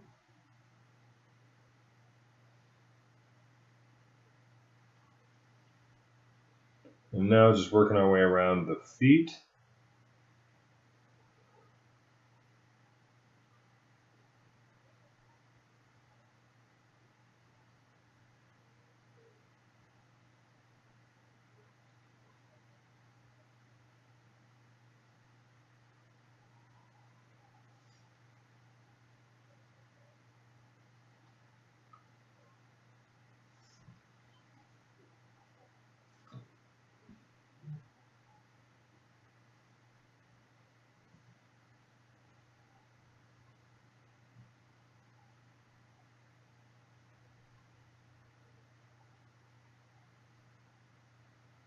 And we really just want to keep this. There we go.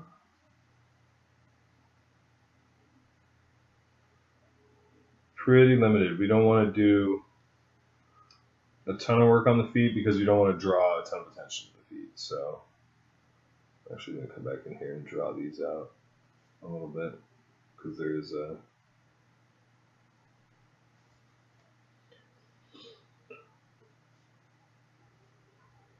You see the highlight color isn't too far up from the toes, and that's totally fine.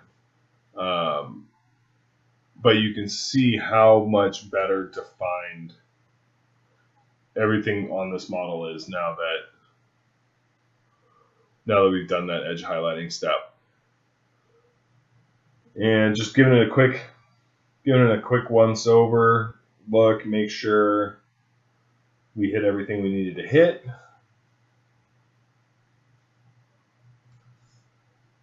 And I think we did. I think that looks pretty good. Again, this little thing we're going to try and cover with the transfer when we come back. So next up is going to be, and that's really it for edge highlighting. I mean, that was pretty straightforward. But next time when we come back, we're going to be doing the transfers, and I'll be walking through kind of the decision-making process. Excuse me. The decision-making process behind those, and then how to apply those. So thanks so much. If you have any questions, please, as always, leave a comment, and we'll see you for the next part soon. Have a good night. Thanks.